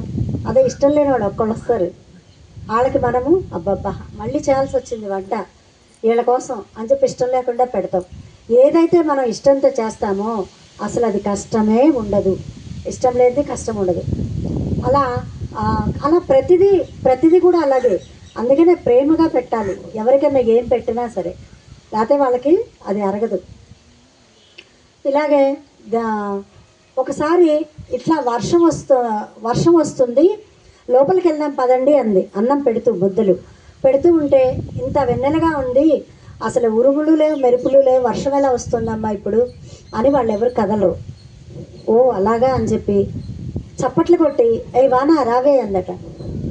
అనేసరికి బడబడ వర్షం వచ్చేసింది. అప్పుడు అందరు లోపలికి వెళ్ళారట. అంటే ఆవిడ అధీనంలో ఉన్నాయి పంచభూతాలు. ఆవిడ అంటే మామూలు స్త్రీ కాదండి, లలితాదేవి, ఆది పరాశక్తి. ఎక్కడైతే ఆవిడకి ప్రత్యేకంగా ఒక లోకం ఉంటుంది, ఆ లోకంలో మణిద్వీపంలో ఉంటుంది ఆవిడ. అందరికీ తెలుసు కదా మణిద్వీపం అంటే. అక్కడ ఉండే ఆవిడ మనందరి కోసం ఎంతోమంది వచ్చారు, అందరి కోసం. కానీ పత్రి సార్ కన్నా ముందు వచ్చింది అమ్మ. 1923 మార్చి 28వ తేదీన ఆవిడ జన్మించారనమాట. ఆవిడ జన్మించడమే కాళ్ళ మీద కాలేసుకుని మనం ధ్యాన స్థితిలో ఎలా ఉంటామో అలా మెలికలేసుకొని పుట్టిందట. పుట్టినప్పుడు అప్పటి నుంచి ఆవిడ మహిమలు అన్నీ చూపిస్తూ ఉంది.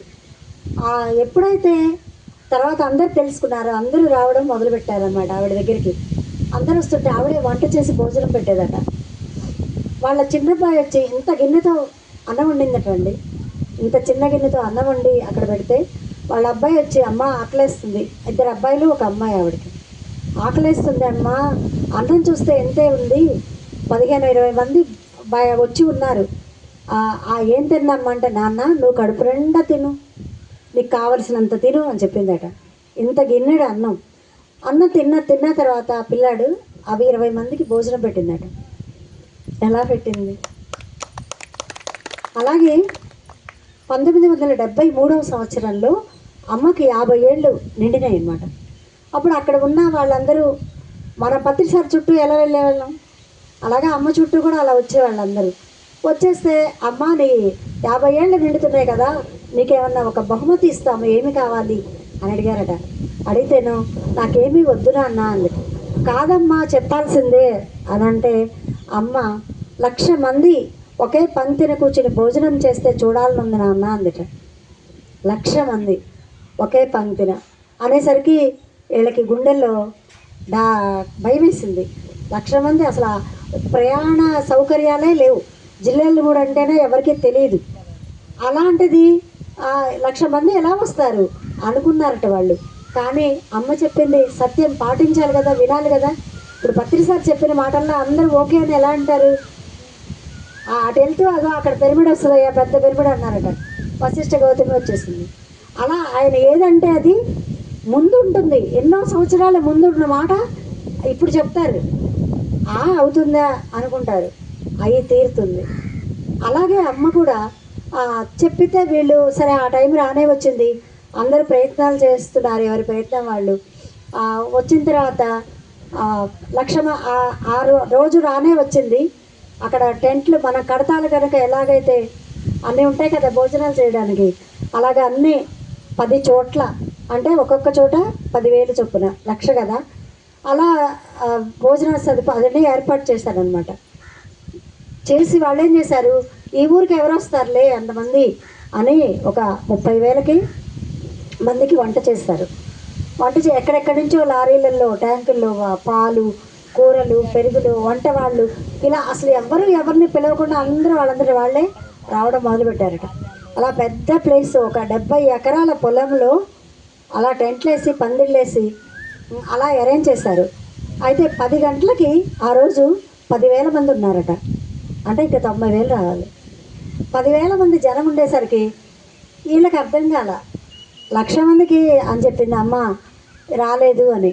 తర్వాత 10 దాటిందండి, 12 గంటలకల్లా చీమల బారుల్లాగా ఆ కాలం, అదే చేలు కదా గట్లంబడ, లారీలలో, కార్లలో, బస్సుల్లో కొంతమంది నడిచి అలా పిచ్చగా జనాలు వచ్చేసారట. 1,00,000 మంది దాటిపోయారు. వీళ్ళేమో 30,000 మందికి వంట చేశారు.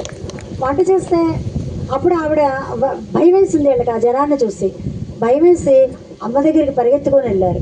అమ్మ ఇది పరిస్థితి, మేము చేయలేదు రారనుకుని, ఇప్పుడు ఏంటి పరిస్థితి అంటే, అదే మళ్ళంటే వాళ్ళు ఎవరన్నా అయితే బుద్ధి లేదా జ్ఞానం లేదా అని తిడతాం. కానీ అమ్మ తిట్టలేదు.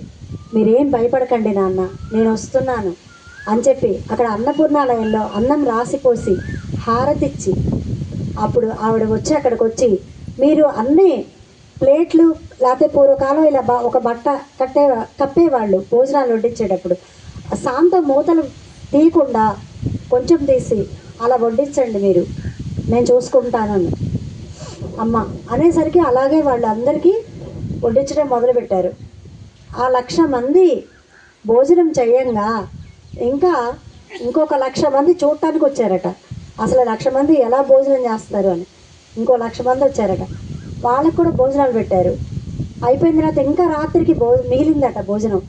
మిగిలేసరికి వాళ్ళు అక్కడ ఉన్న వాళ్ళు కొంతమంది వెళ్ళిపోయారు, ఆ ఉన్న వాళ్ళందరూ తిన్నారట. ఇంకా మిగిలినట ఆహార పదార్థాలు, అవి తెల్లవారిన తర్వాత మరలా తిన్నారట, ఇంకా మిగిలినట. అప్పుడు అమ్మ ఏం చేయాలి, ఇంత మిగిలిపోయినాయి అంటే, నాన్న మీరే కాదు నా బిడ్డలు సకల జీవరాశులు నా బిడ్డలే, ఈ భూచరాలకి, కేచరాలకి, జలచరాలకి అన్నిటికీ పెట్టేసేయండి, వెళ్ళి నీళ్ళల్లో వేసేయండి ఆహారం అంతా అని చెప్పిందట. చూడండి, ఆవిడ ఆ వాక్కు ఎంత సత్యమైనది. ఆవిడ ఏమన్నా అంటే అది జరగాల్సిందే. ఇప్పుడు ఇదంతా మనం ఎందుకు చెప్పుకుంటున్నామంటారండి? మీకు రావచ్చు డౌట్. ఆవిడ చెప్పిన ప్రతి మాట ఆణిముత్యం లాంటిది. మీరందరూ కూడా నా బిడ్డలే, నా అవయవాలే అని చెప్పింది. చెప్పినప్పుడు అవయవాలు అయినప్పుడు ఆవిడ నోరు అవయవమే, ఆవిడ ఎలా మాట్లాడింది, చేతులతో ఆవిడ ఏమి చేసింది చేతలు, మరి అవయవాలు మీరు అన్నప్పుడు మనం కూడా అది చేయాలి కదా. అలా చెప్పకనే చెప్పింది అనమాట. మీరు నా అవయవాలు అంటే మీతో నేను చేసేది మీ అందరితో చేయించడానికే నాన్న అంటే మనందరం కూడా అలా ఆ జ్ఞానాన్ని ప్రేమతత్వంతో ఆవిడ అందరికీ అందచేసింది అనమాట. అదంతా విని మనం నేర్చుకొని అమ్మంతటి వాళ్ళు అవ్వాలనే అమ్మ ఉద్దేశం. పత్రిజీ ఉద్దేశం కూడా అదే కదండి. మీరెవ్వరూ శిష్యులు కాదు, అందరూ గురువులుగా వెలసిల్లాలి, మీ శ్వాసే మీ గురువు, నేను మీ గురువుని కాదు స్పష్టంగా చెప్పారు ఆయన. కొండ బద్దలు కొట్టినట్టు చెప్పారు. అందుకని మనం కూడా ఎప్పుడైతే అవన్నీ చూసి నేర్చుకుంటే ఆ అమ్మంతా అవుతాం మనం. అంతే కదా, ఆవిడ ఆది పరాశక్తి మనందరి కోసం వచ్చిందనమాట. మనందరికీ ప్రేమ, త్యాగం ఇదంతా పంచడం కోసం. ఆవిడికి ఒక దొంగ లేదు, ఒక పోలీస్ లేదు, అందరూ సమానమే. ఒకవేళ దొంగలు పడ్డా సరే, వాళ్ళింటోనే దొంగ వచ్చట. ఒకసారి వస్తే అమ్మ చూస్తే కుర్చీలో కూర్చుని ఉందిట. అతను ఎదుక్కుంటుంటే, నాన్న అక్కడేం లేవు, ఇక్కడ ఉన్నాయి తీసుకో అని చెప్పింది దొంగకి. చెబితే అక్కడ డబ్బు నగలు తీసుకొని వెళ్ళాట. ఆ రోజు నాన్నగారు అంటే అమ్మగారి భర్త గారు, ఆయన పేరు నాగేశ్వరరావు గారు, ఆయన ఊరు వెళ్ళారట. తెల్లవారు వచ్చిన తర్వాత ఏమైంది అనసూయ, దొంగలు పడ్డారట కదా మన ఇంట్లో, నువ్వేమో చూసావా అంటే నేను చూడలేదండి అందట. అబద్ధం ఎందుకు ఆడింది? తన బిడ్డ శిక్షింపబడకూడదని, దొంగ కూడా తన బిడ్డే అని. అప్పుడు దొంగలందరినీ తీసుకొచ్చి అక్కడ గుర్తుపడుతుందని చెప్పి నుంచోబెట్టారట. ఎవరు లేరు వీళ్ళల్లో, ఎవరు లేరు దొంగతనం చేసిన వాళ్ళు ఎవరు లేరు అని చెప్పిందట. వాళ్ళు ఎవరు దొంగలు కాదని. అప్పుడు వాళ్ళందరూ ఎప్పుడు తిన్నారో ఏమో, వాళ్ళకి భోజనం పెట్టి పంపించండి అని చెప్పిందట. చూడండి, అప్పుడు అమ్మని ఎవరో అడిగారట, అమ్మ ఇంకొకళ్ళు దొంగతనం జరిగిందని వాళ్ళ ఇంటో అమ్మకి కంప్లైంట్ చేయడానికి వచ్చారు. అమ్మ ఇట్లా 25,000 పోయినాయి, ఎవరు ఎత్తుపోయారంటే, పోన్లే నాన్న పోతే పోయినాయిలే, వాడికి ఎంత అవసరమై వచ్చి తీసుకున్నాడో, వాడికి ఎంత అవసరమై డబ్బు అవసరమై తీసుకున్నాడో, మొత్తం పోలేదు కదా, ఇంకా ఉన్నాయి కదా నీ దగ్గర అందుక. అసలు అలా ఎవరన్నా మన ఇంట్లో దొంగలు పడితే అలా అనగలమా?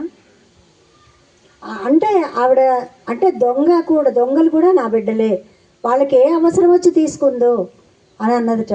చూడండి, అప్పుడు ఎవరో వచ్చి అడిగారట, అమ్మా ఇలా దొంగతనాలు చేస్తూ ఉంటే కూడా నువ్వు ఎందుకంత ప్రేమ చూపిస్తున్నావు, దొంగ ఎవరో తెలిసి కూడా ఎందుకు చెప్పలేదు అని అడిగారటండి ఎవరో. అడిగితే అమ్మ సమాధానం చెప్పకుండా ఒక కథ చెప్పిందట. ఏమని అంటే, ఒక రాజకుమారుడు ఉన్నాడు. అతను గుర్రం మీద వెళ్తూ సగం దూరం వెళ్ళిన తర్వాత అతనికి ఒక అందమైన అమ్మాయి కనపడేసరికి ఆ అమ్మాయి మీద మనసు పడి గుర్రం దిగి, అమ్మాయి నువ్వు నాకు నచ్చావు, నేను నిన్ను పెళ్లి చేసుకుంటాను అనేసరికి పోవయ్యా అంది అమ్మాయి. అనేసరికి అమ్మాయి మీద మనసు పడ్డాడు. అసలు ఇక మర్చిపోలేకపోతుంటే బతీలాడుతున్నాడు, నాకు నువ్వు బాగా నచ్చావు, పెళ్లి చేసుకుంటాను, నేను చేసుకుని పెళ్ళి లేదు పొమ్మంటుంది. ఇంకా బతీలాడుతూ ఉంటే, సరే ఒక పని చెప్తా చేస్తావా అంటే, చేస్తాను, నువ్వేం చెప్పినా చేస్తాను అంటాడు. అనేసరికి మీ ఇంటికి వెళ్ళి మీ అమ్మ గుండెకాయ తీసుకొని రా, నేను అప్పుడు చేసుకుంటాను నిన్ను అంటాడు. అనేసరికి అప్పుడు అతను ఇంటికి వెళ్తాడు. ఇంటికి వెళ్ళేసరికి అమ్మ అని పిలుస్తాడు. ఏంటి నాన్న అంటుంది. తల్లి అలాగే కదండి బిడ్డల్ని పిలిచేది. ఏంటి నాన్న అనేసరికి ఇక ఏం లేదులే అమ్మ అంటాడు. చెప్పలేకపోతాడు. తల్లిని ఎలా చెప్పగలడు? గుండెకాయ తీయాలంటే అంత సాధ్యమా? సరే మళ్ళీ పిలుస్తాడు. మళ్ళీ ఏంటి నాన్న అంటుంది. అనేసరికి అప్పుడు ఇవన్నీ గుర్తొస్తూ ఉంటాయి. తల్లి చిన్నప్పటి నుంచి ఎలా పెంచింది, పాలు పట్టింది, నిద్ర లేకుండా చూసింది, పెంచి పెద్ద చేసింది, అలాంటి తల్లిని పక్క తడిపితే బాగు చేసింది. ఇంత చేసిన తల్లిని నేను ఎలా చంపగలను అనుకుంటాడు. అప్పుడు మళ్ళీ తల్లి వెళ్ళిపోతుంది వెనక్కి. ఇక మళ్ళీ ఈలోపు ఆ అమ్మాయి గుర్తొస్తుంది. గుర్తొచ్చేసరికి ఇక అసలు ఈసారి ఏం చేస్తాడంటే పిలవకుండా అటు తిరిగి ఉంటే తల్లి వెళ్ళి అమాంతం గుండెకాయ కోసేసుకుని తీసేసుకుంటాడు. ఇంకా అలా చంపలేకపోతాడు కదా, కానీ ఆ అమ్మాయే ప్రేమే డామినేట్ చేస్తుంది. అప్పుడు ఆ గుండెకాయ తీసుకొని గుర్రం మీద పట్టుకుని చేత్తో వెళ్తూ ఉంటాడు ఆ అమ్మాయి కోసం. వెళ్తూ ఉండేసరికి కొంత అలా స్పీడ్గా వెళ్తూ ఉంటే ఒక రాయి అడ్డొస్తుంది అనమాట. అడ్డొచ్చి అప్పుడు జాగ్రత్త నాన్న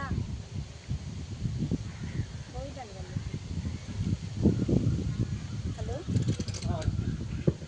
జాగ్రత్త నాన్న అనే వాయిస్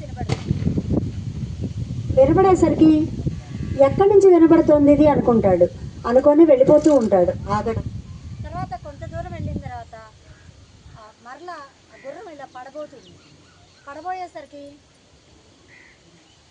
మళ్ళీ వినపడుతుంది జాగ్రత్త నాన్న అని. ఎక్కడ ఎవరు కనిపించట్లేదు, ఎక్కడి నుంచి వస్తుంది ఈ వాయిస్ అనుకుంటాడు అనమాట.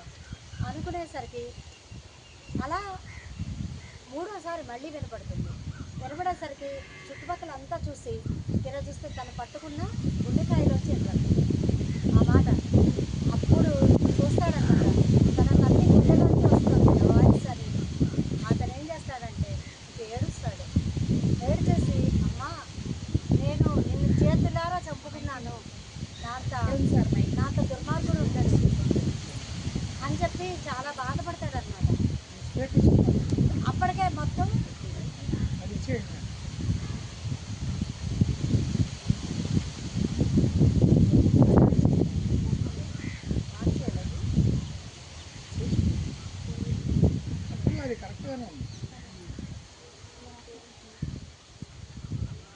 హలో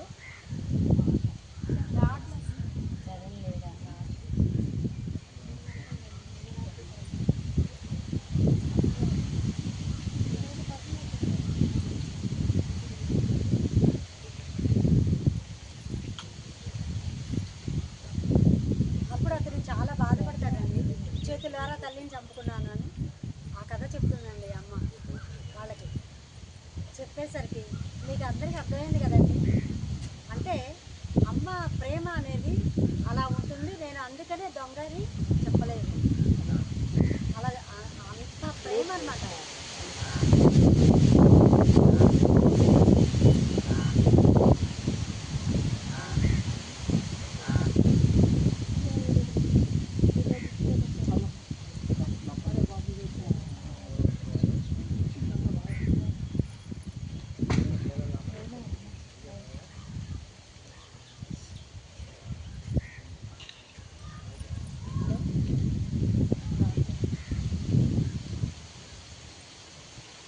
హలో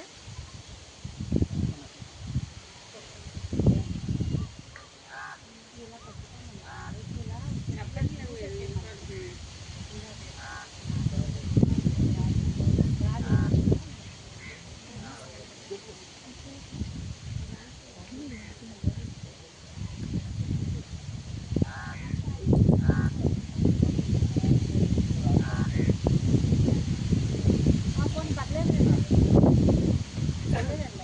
వినిపిస్తుంది కదా. అంటే చూడండి, అమ్మ తత్వం అంటే అది అమ్మతత్వం కూడా కాదు, అమ్మతత్వం అంటే ప్రతి తల్లి కూడా తన బిడ్డల్ని ప్రేమిస్తుంది. కానీ తన బిడ్డల్ని చూసినట్టు పక్క వాళ్ళ బిడ్డల్ని చూస్తుందండి, చూస్తారా? చూడరు కదా. అది అమ్మ తత్వం అంటే అది అమ్మత్వం అంటే మొత్తం ఇక సృష్టి అంతా తన బిడ్డలే, తనే నిండి ఉంది. ఈ అమ్మే శక్తి అండి, శక్తే అమ్మ అంటే తేడా లేదనమాట. మొత్తం ఆ శక్తి అనేది ఉంది. కాస్మిక్ ఎనర్జీ చుట్టూలో ఎంత ఉందండి, ఎక్కడ ప్రతి అణువునా కూడా ఎంత ఉందండి శక్తి. ఆఖరికి వీటిల్లో కూడా శక్తి. మనం జడము అనుకుంటాం, నాకు జడము అనేది ఎక్కడ కనబడదు నాన్న, అంతా చైతన్యమే కనిపిస్తుంది అంటుంది. మరి ఎంతమంది కవులు మనకి చెప్పారండి పాటల ద్వారా, అణువు అణువు నా వెలలు. అలాగే అణువున దైవం మనం చూడలేకపోతున్నాం అంతే. ఆ రాయిలో ఆ ఒక శిలలో చూస్తున్న ఆ దైవాన్ని విడిగా మనిషిలో చూడలేకపోతున్నారు. ఒక మనిషి చూస్తే కోపం. వాళ్ళు ఎప్పుడో ఏదో అన్నారు, ఇంకా రగిలిపోతూ ఉంటారు లోపల. అది అవసరమా? ఎప్పటికప్పుడు వదిలేసి మనం ఎప్పటికప్పుడు మనం 3 చేయాలండి బాగుండాలంటే. ఏం చేయాలంటే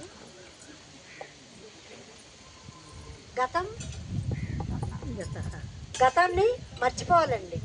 గతాన్ని మర్చిపోవాలి, వర్తమానాన్ని గమనించాలి, భవిష్యత్తు కోసం సిద్ధంగా ఉండాలి. వినిపిస్తుందండి? అంటే మనము గతం ఎప్పుడైతే గుర్తుపెట్టుకున్నామో ఆ లోపల ఓ రక్తం సలసలా కాగుతూ ఉంటుంది. మనకి ఇష్టం లేని వాళ్ళు ఎవరైనా కనిపించారనుకోండి, మన స్థితి మారిపోతుంది. మారిపోయినప్పుడు ఎప్పుడైతే కోపం వస్తుందో మనలో విషద్రవాలు అనేవి ఊరుతాయి. ఆ రసాయనిక చర్యలు జరుగుతూ ఉంటాయి మనలో. అందుకని గతాన్ని ఎప్పుడూ కూడా మర్చిపోవాలి. ఏదైనా క్షణ క్రితం జరిగింది కూడా గతం మర్చిపోవడదు. దానివల్ల ఉపయోగం లేదు కదా. గతాన్ని మర్చిపోవాలి, వర్తమానాన్ని గమనించాలి. వర్తమానంలో ఉన్నాము ఇప్పుడు. మనం ఏం వింటున్నాము, ఏం మాట్లాడుతున్నాము, ఏమి చేస్తున్నాము అనేది ఎప్పుడు కనుక మనకి ఎరుకలో ఉంటే అది చాలా అద్భుతంగా మనం ఉన్నట్టే అన్నమాట, జ్ఞానంతో ఉన్నట్టే. అందుకనే అసలు ఎప్పుడు గతం ఉంచుకోకూడదు, భవిష్యత్తుకే సిద్ధంగా ఉండాలి. రేపు ఏం జరుగుతుందో తెలియదు. ఇప్పుడు జరిగే పరిస్థితి, ఎప్పుడు వర్షం వస్తుందో తెలియదు, ఎప్పుడు వేడి ఉంటుంది. ఇక్కడ మాత్రం అసలు నిజంగా బృందావనంలో ఉన్నట్టే ఉన్నది. వినపట్లేదా? హలో. అయితే ఈ బృందావనంలో పక్కన కృష్ణుడు ఉన్నాడు, అంత శక్తి ఉంది, ఆ చెట్టు ఉంది, అన్నీ ఉన్నాయి. అణువణువున ఇలాగే మనం ప్రతి చోట ఉంటుందండి. మనం అనుకోవడంలో తేడా అంతే. మనకి నెగిటివ్ పాజిటివ్ అన్నీ కలిసే ఉంటాయండి. న్యూట్రల్, ఇప్పుడు కరెంట్ వైర్ ఉంది, అందులో నెగిటివ్ పాజిటివ్ న్యూట్రల్ 3 ఉంటాయి కదండి. అందులో 3 ఎందుకు, ఒకటి తీసేయచ్చుగా. తీస్తే కరెంట్ వస్తుందా? రాదు కదా. అలాగే అన్నీ మనలో కూడా అన్నీ ఉంటాయండి. దేనికి స్పందించాలో దానికి మనం స్పందించాలి, మాట్లాడాలి. లేకపోతే అనవసరంగా మాట్లాడకుండా హాయిగా మౌనంగా ఉండాలి. మౌనమే మనకి ఎన్నో సమస్యల్ని తగ్గిస్తూ ఉంటుంది. మౌనంగా ఉంటే తక్కువ మాట్లాడాలి, మనం ఎక్కువగా వినాలి. విన్నవన్నీ అదే అంటారు కదా, విన్నవన్నీ మనం ఆచరణలో కొన్నైనా పెట్టగలగాలి. ఆచరణ లేనివి ఎన్ని విన్నా ఉపయోగం లేదు కదండి. అలా నేను కొన్ని అక్కడ అమ్మ వాక్యాలు విని కొన్ని ఒక్కొక్కటే ఇలా నేర్చుకుంటున్నా. అన్నీ నేర్చుకున్నానని చెప్పట్లేదండి, ఆచరణలో పెడుతున్నా అనమాట. ముందు ప్రతి ఒక్కళ్ళని దైవాల్లాగా చూడటం, అందరిలో ఉన్నది ఆత్మ పరమాత్మ అని. అలాగే నేనైనా నేను అంటుంది అమ్మ. మన అందరిలో ఉన్న నేను ఏంటండి చెప్పండి? నేను అంటే ఏంటి? నేను అంటే ఆత్మ. మరి గట్టి చెప్పండి, ఆత్మ. కానీ నేను అంటే ఏమన్నా ప్రాపంచికంలో ఉన్న వాళ్ళంతా ఇదే అనుకుంటున్నారు, ఈ శరీరమే నేను అనుకుంటున్నారు. కానీ నేను అంటే లోపలున్న ఆత్మ. అమ్మ అంటుంది అన్ని నేనులు, నేనైనా నేను, మీ అందరిలో ఉన్న నేనే, అందరి నేనులు నేనే అని అంటుంది. ఎంత అద్భుతంగా చెప్పిందండి. ఈ సృష్టి నాది, అనాది. అంటే ఈ సృష్టి అంతా నాదే, నేనే సృష్టించాను, అంతటా నేనే ఉన్నాను. ఆ బ్రహ్మ విష్ణు మహేశ్వరుని సృష్టించింది ఎవరండి? ఆవిడే కదా. ఆవిడే సృష్టించి వాళ్ళకి పనులు అప్పచెప్పింది. బ్రహ్మకి సృష్టి పని. మళ్ళీ ఆ బ్రహ్మలో కూడా ఈవిడ లేనిది బ్రహ్మ ఏం చేయగలడు? మనమేం చేయగలం? మనలో శక్తి లేకపోతే మనం ఏమన్నా చేయగలమండి? చేయలేం కదా. అసలు ఇక్కడ దాకా కూడా రాము. ఇంట్లో హాయిగా పడుకుంటాం ఏసీ రూమ్లో, లేకపోతే టీవీ చూస్తూ ఉంటాం. మనలో ఉన్న శక్తి ఇక్కడికి రప్పించింది అనమాట. అంటే అందరిలో ఉన్న శక్తి నేనే, అంతటా ఉన్నాను, అన్ని నేనులు నేనే, ఈ సృష్టి అంతా నాదే అనే అందరిలో ఉండి అందరితో చేయిస్తుంది అనమాట అమ్మ. అయితే ఆవిడ ఆ రూపంలో ఈ నాగేశ్వరరావు గారు అనే ఆయన్ని తెచ్చుకుంది, తోడుగా ఉండే శివశక్తైక్య రూపిణిగా ఆవిడ దిగి వచ్చిందండి ఇక్కడికి. శివశక్తైక అంటే శివ అంటే శివుడు, శక్తి అంటే అమ్మ. ఆ ఇద్దరూ కలిసిన రూపమే జిల్లేళ్ళమూడి అమ్మ. ఆవిడ మనకి 4 వేదాలు ఉన్నాయి కదండి, 4 వేదాలు ఉన్నాయి. అవన్నీ మనకి తెలియవు, ఎందుకంటే అదంతా సంస్కృతంలో ఉన్నాయి. ఆ వేదాల్లోంచి 4 వేద మహావాక్యాలన్నీ తీశారు. ఏమిటవి అంటే సామవేదంలోంచి ఇది అహం బ్రహ్మాస్మి, తత్వమస్మి, సర్వం కలివిదం బ్రహ్మ, ప్రజ్ఞానం బ్రహ్మ, ఇవన్నీ తీశారు.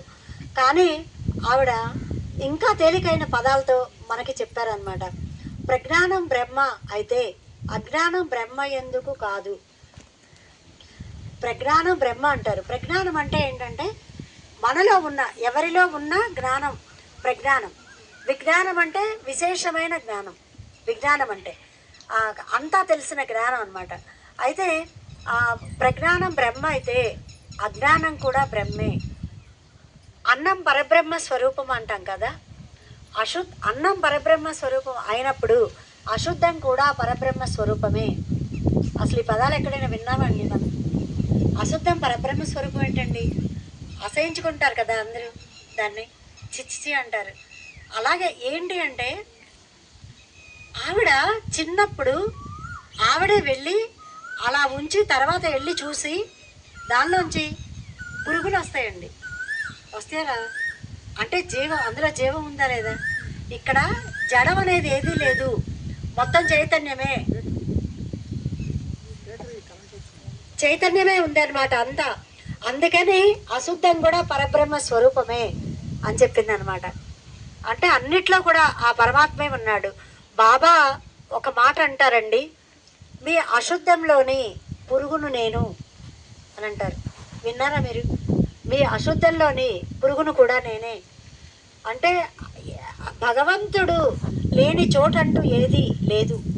అంతటా, ఈ విశ్వం అంతటా కూడా నిండి ఉన్నాడు. విశ్వరూప సందర్శనం అంటే ఈ విశ్వాన్ని అంతా కూడా భగవంతుడిలా భావిస్తే అదే విశ్వరూప సందర్శనం. విశ్వరూప సందర్శనం కృష్ణ పరమాత్మ అర్జునుడికి ఇస్తాడు కదా. ఆ విశ్వరూపం అంటే ఏం చూపిస్తాడండి? అన్నీ నాలోనే ఉన్నాయి సకలం అని కదా చెప్తాడు. అలాగే ఈ విశ్వమంతా ఎప్పుడైతే మనము భగవంతుడిగా చూస్తామో, ప్రతి చెట్టు పుట్ట పక్షి జీవి మొత్తం అన్నీ భగవంతుడిగా ఎప్పుడైతే మనం దర్శిస్తామో అదే విశ్వరూప సందర్శనం. అంతటా ఉన్న ఆత్మని ఎప్పుడైతే మనం గుర్తిస్తామో ఆ భగవంతుడుగా, అదే ఆత్మ సాక్షాత్కారం అని చెప్పింది. ఆత్మ సాక్షాత్కారం అంటే అర్థం ఎంత సింపుల్గా చెప్పింది అనమాట. అంతటా ఆత్మగా ఎప్పుడైతే దర్శిస్తారో అదే ఆత్మ సాక్షాత్కారం. అలా ఈ భేదాలు అంత ఈజీగా చెప్పారు కదా మనకి. అమ్మ ఇంకా చిన్న పదాలతో చెప్పింది. డ్రెస్సు అడ్రస్సుతో పని లేదు. అన్నపూర్ణాలయానికి రావడానికి ఆకలి అనే అర్హత ఉంటే చాలు. ఆకలి అనే అర్హత ఉంటే చాలు అక్కడికి రావడానికి. కానీ ఇక్కడ కులము, మతము, వర్గము ఇవన్నీ చూస్తాం. డ్రెస్సు అడ్రస్సు కదండి, మామూలుగా చెప్తున్నా. అలా అన్నీ చూస్తారు. కానీ అమ్మ పండితుడైనా ఒకటే, పామరుడైనా ఒకటే, దొంగ అయినా ఒకటే, ఒక కలెక్టర్ అయినా ఒకటే, ఒక మంత్రి అయినా ఒకటే, అందరికీ ఏకపంక్తిన భోజనం పెడుతుంది. అందరూ ఒకటేనని. డ్రెస్సుతో పని లేదనమాట. అయితే ఫస్ట్ వేదం ఏంటి అంటే 4 వేదాలు ఉన్నాయి కదా. కత్తిపీట మొదటి వేదం అని చెప్తుంది. మీకు ఆశ్చర్యంగా ఉందా? కత్తిపీట మొదటి వేదం అంటే అక్కడ పండితులకి పామర్లకి కూడా అర్థం అవ్వాలని కత్తిపీటతో మనం ఏం చేస్తామండి? కూరగాయలు కోస్తాం కదా. కూరలు కోసినప్పుడు ఉల్లిపాయలని పక్కన పడేస్తాం. పర్లేదులేండి, అయితే పుల్లుకన్నీ మనం పక్కకి తోసేసి మంచి మాత్రమే మనం వాడుకుంటాం, అవునండి. అయితే కత్తిపీటతో అలా మంచి వాటిని వేరు చేస్తుంది కాబట్టి మంచి చెడు. అందుకని కత్తిపీట మొదటి వేదం.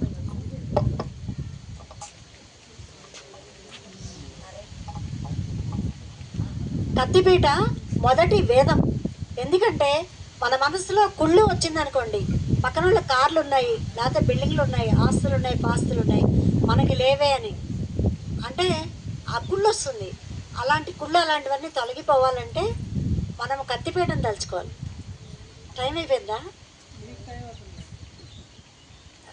అయితే ఇదొకటి చెప్పి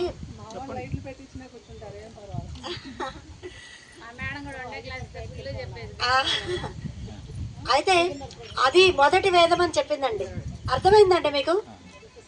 కూరగాయలు కుళ్ళువి మంచివి ఎలా విడదీస్తుందో మనలో ఉన్న కుళ్ళుని తొలగించడానికి కత్తిపేట అనేది మొదటి వేదం. తర్వాత రెండవ వేదం చీపురు కట్ట. చీపురు కట్టతో మనం చెత్త అంతా ఊడ్చుకుంటాం. ఊడ్చుకున్నప్పుడు చెత్త అంతా ఒక మూలకి తోసేస్తాం. అప్పుడు మనకి ఇల్లు శుభ్రంగా ఉంటుంది. శుభ్రంగా ఉండేసరికి మనకి చాలా హాయిగా ఉంటుంది, ఆనందంగా ఉంటుంది. అలాగే మన మనసులో ఉన్న చెత్త అంటే ఏముంది? ఎవరైనా చెప్పేవి వింటాం, లోపల టీవీ చూస్తే అవి వేసుకుంటాం, ఏది చూస్తే అది మనం విన్నవి చెప్పినవి అవన్నీ చూసినవి వేసుకుంటాం కదా. లోపల ఏ రోజుకి ఆ రోజు చెత్త వేసుకుంటాం, మనకి తెలియకుండా వింటాం. ఆ విన్నవన్నీ చీపురు కట్టతో ఇల్లు ఎలా శుభ్రం చేసుకుంటామో అలా విన్నవన్నీ కూడా అలా బయటికి తోసేయాలన్నమాట చెత్త అంతా. అందుకని చీపురు కట్ట రెండవ వేదం. మూడవ వేదం రోలు రోకలి. రోలు రోకలితో ఏం చేస్తామండి? పూర్వకాలం ఇవేమి లేవు కదా, మిక్సీలు గ్రైండర్లు. దంచుకునేవాళ్ళం. పిండి కావాలన్నా, కారం కావాలన్నా, ఆవు పిండి అయినా ఏదైనా. అలా బియ్య పిండి కావాలనుకోండి, బియ్యం దంచుకోవాలి రోకలతో. అంటే రోకలి కింద ప్రతి గింజ నలగబడాలి. నలుగుతుంది. నలిగితేనే పిండి అవుతుంది, నలగకపోతే పిండి అవుతుంది. నలిగేదాకా కొడతారు కదా. అలాగే మన జీవితంలో వచ్చే దెబ్బలన్నీ మనం తట్టుకొని నిలబడగలగాలి. ఆ బియ్యపు గింజలు ఎలా అయితే నలగబడుతున్నాయో రోకలి కింద, అలా కూడా మనం నలగబడాలి. నలగబట్టం అంటే ఏంటి? మన జీవితంలో వచ్చే ఒడిదుడుకుల్ని తట్టుకొని నిలబడగలగడం. అర్థమైందండి? అలా ఎప్పుడైతే మనం నిలబడగలుగుతామో అప్పుడు మనము దేనికి భయపడం. వర్షం వస్తుందన్నా భయం లేదు. ఎందుకు భయం? ఏమి జరిగినా భయం లేదు. ఎవరన్నా చనిపోయారు, భయం ఎందుకు? మనం కూడా వెళ్ళిపోతాంగా ఏదో ఒక రోజు. ఇక్కడ శాశ్వతం ఏది? ఒక ఆత్మ ఒక్కటే శాశ్వతం. అంతే, మిగిలినవన్నీ అశాశ్వతమే. మన ఈ చర్మచక్షులతో ఏదైతే చూస్తామో అవన్నీ మాయమైపోయేవి. మొత్తం ఏది ఉండదు, సర్వం మాయ, అంతా మాయే. అందుకని మనం ఒక నాటకంలో పాత్రలు ధరిస్తున్నాం. ఆ నాటకం పూర్తి అవగానే జంప జైలాని పైకి వెళ్ళిపోతాం. ఇక్కడ ఉండం. ఎవరు ఎంత ఇష్టమైన వాళ్ళైనా ఉంటారండి? ఎవ్వరూ ఉండరు, అందరూ వెళ్ళిపోతారు. ఆ వెళ్ళిపోయేదానికి 3 నాళ్ళ ముచ్చటకి ఇక్కడ మన పాత్రలు మనం ధరిచేస్తే సరిపోతుంది కదా. ఏది జరిగినా సరే జరిగితే జరగని, అలా జరగాలనుంది జరిగింది. అనుకున్నది జరగదు, తనకున్నది తప్పదు. మనం ఎన్ని అనుకున్నా జరగవు, మనకున్నది తప్పదు. మనం ఎన్ని అనుకున్నా ఒక్కొక్కసారి కొన్నే జరుగుతాయి, కొన్ని జరగవు. కానీ మనకి జరగాల్సింది మాత్రం జరిగే తీరుతుంది. అవునా కాదండి? ఎన్నైనా సరే జరగాల్సింది ఖచ్చితంగా జరుగుతుంది. ఆ జరిగేదాన్ని మనం యాక్సెప్ట్ చేయాలి, అంగీకరించాలి. నాకే ఎందుకు జరిగింది, ఇలా ఎందుకు జరిగింది? మన క్వశ్చన్కి ఎవరు చెప్తారు ఆన్సర్? మనకు అలా జరగాల్సి ఉంది కాబట్టే జరిగింది. వేరే వాళ్ళకి జరగాల్సింది వాళ్ళకి జరుగుతుంది, అంతే. అదే అన్నమాట రోలు రోకలి అంటే. మనకి జీవితంలో వచ్చేవన్నీ మనకి రావాల్సినవే మనకు వస్తాయి, అవే మనం అనుభవించాలి. అది 3వ వేదం. 4వ వేదం పొయ్యి. ఇవన్నీ గుర్తుపెట్టుకోండి చాలండి. అప్పుడు ఏ సందర్భాన్నైనా ఇవి గుర్తొస్తే చాలు, మన మైండ్ మారిపోతుంది. 4వది పొయ్యి. పొయ్యి అంటే మనకి బియ్యం ఉంటాయి, కూరలు ఉంటాయి. ఉత్తవి తింటే కడుపు నిండదు కదా. అన్నం వండుకోవాలంటే ఏం కావాలండి? అగ్ని కావాలి. ఆ అగ్నిదేవుడు కావాలి కదా. మరి పొయ్యి, గ్యాస్ పొయ్యి అవని, బొగ్గులు పొయ్యి అవని, కిరోసిన్ స్టవ్ అవని, గాడి పొయ్యి అవని, అక్కడ ఏంటి కామన్గా ఉండేది? అగ్నిదేవుడు. అది లేనిది మనం వండుకొని తినలేం కదా.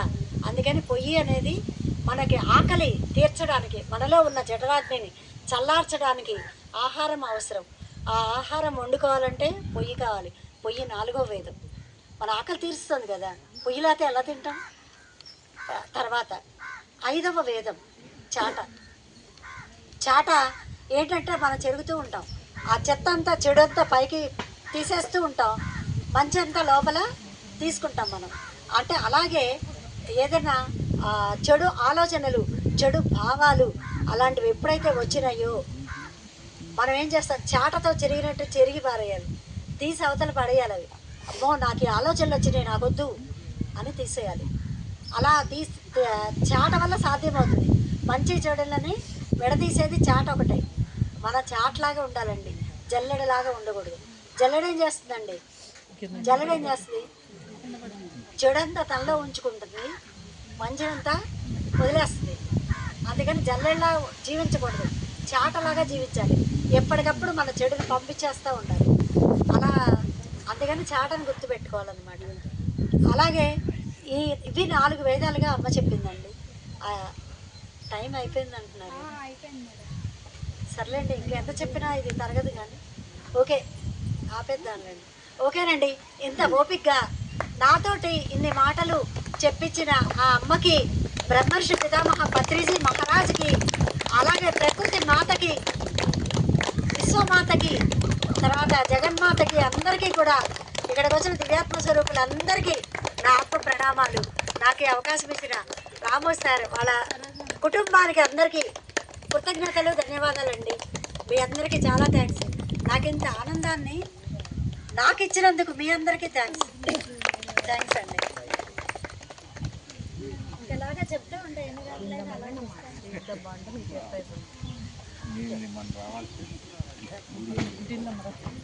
ఓకే అండి సార్. అదే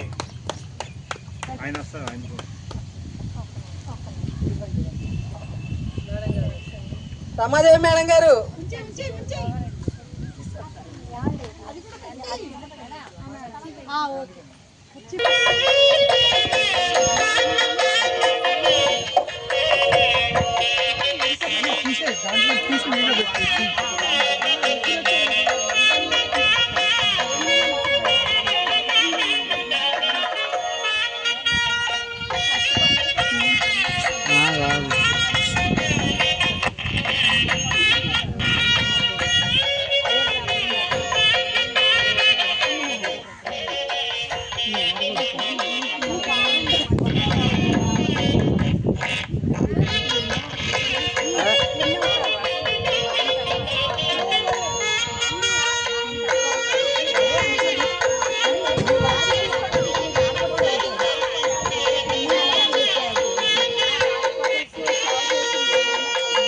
కుర్చీ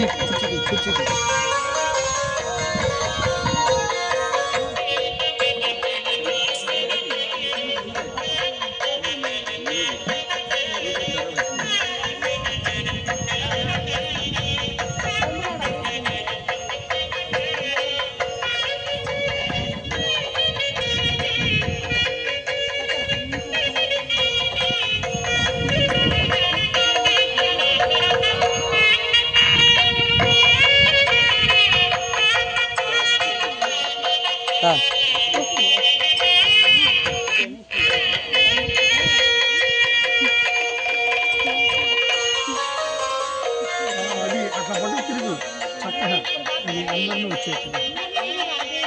అది స్లోగా అది స్లోగా పట్టించి వెనక నుంచి పక్క నుంచి అది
నువ్వు తప్పుకోవాలి. తాతయ్య రారు.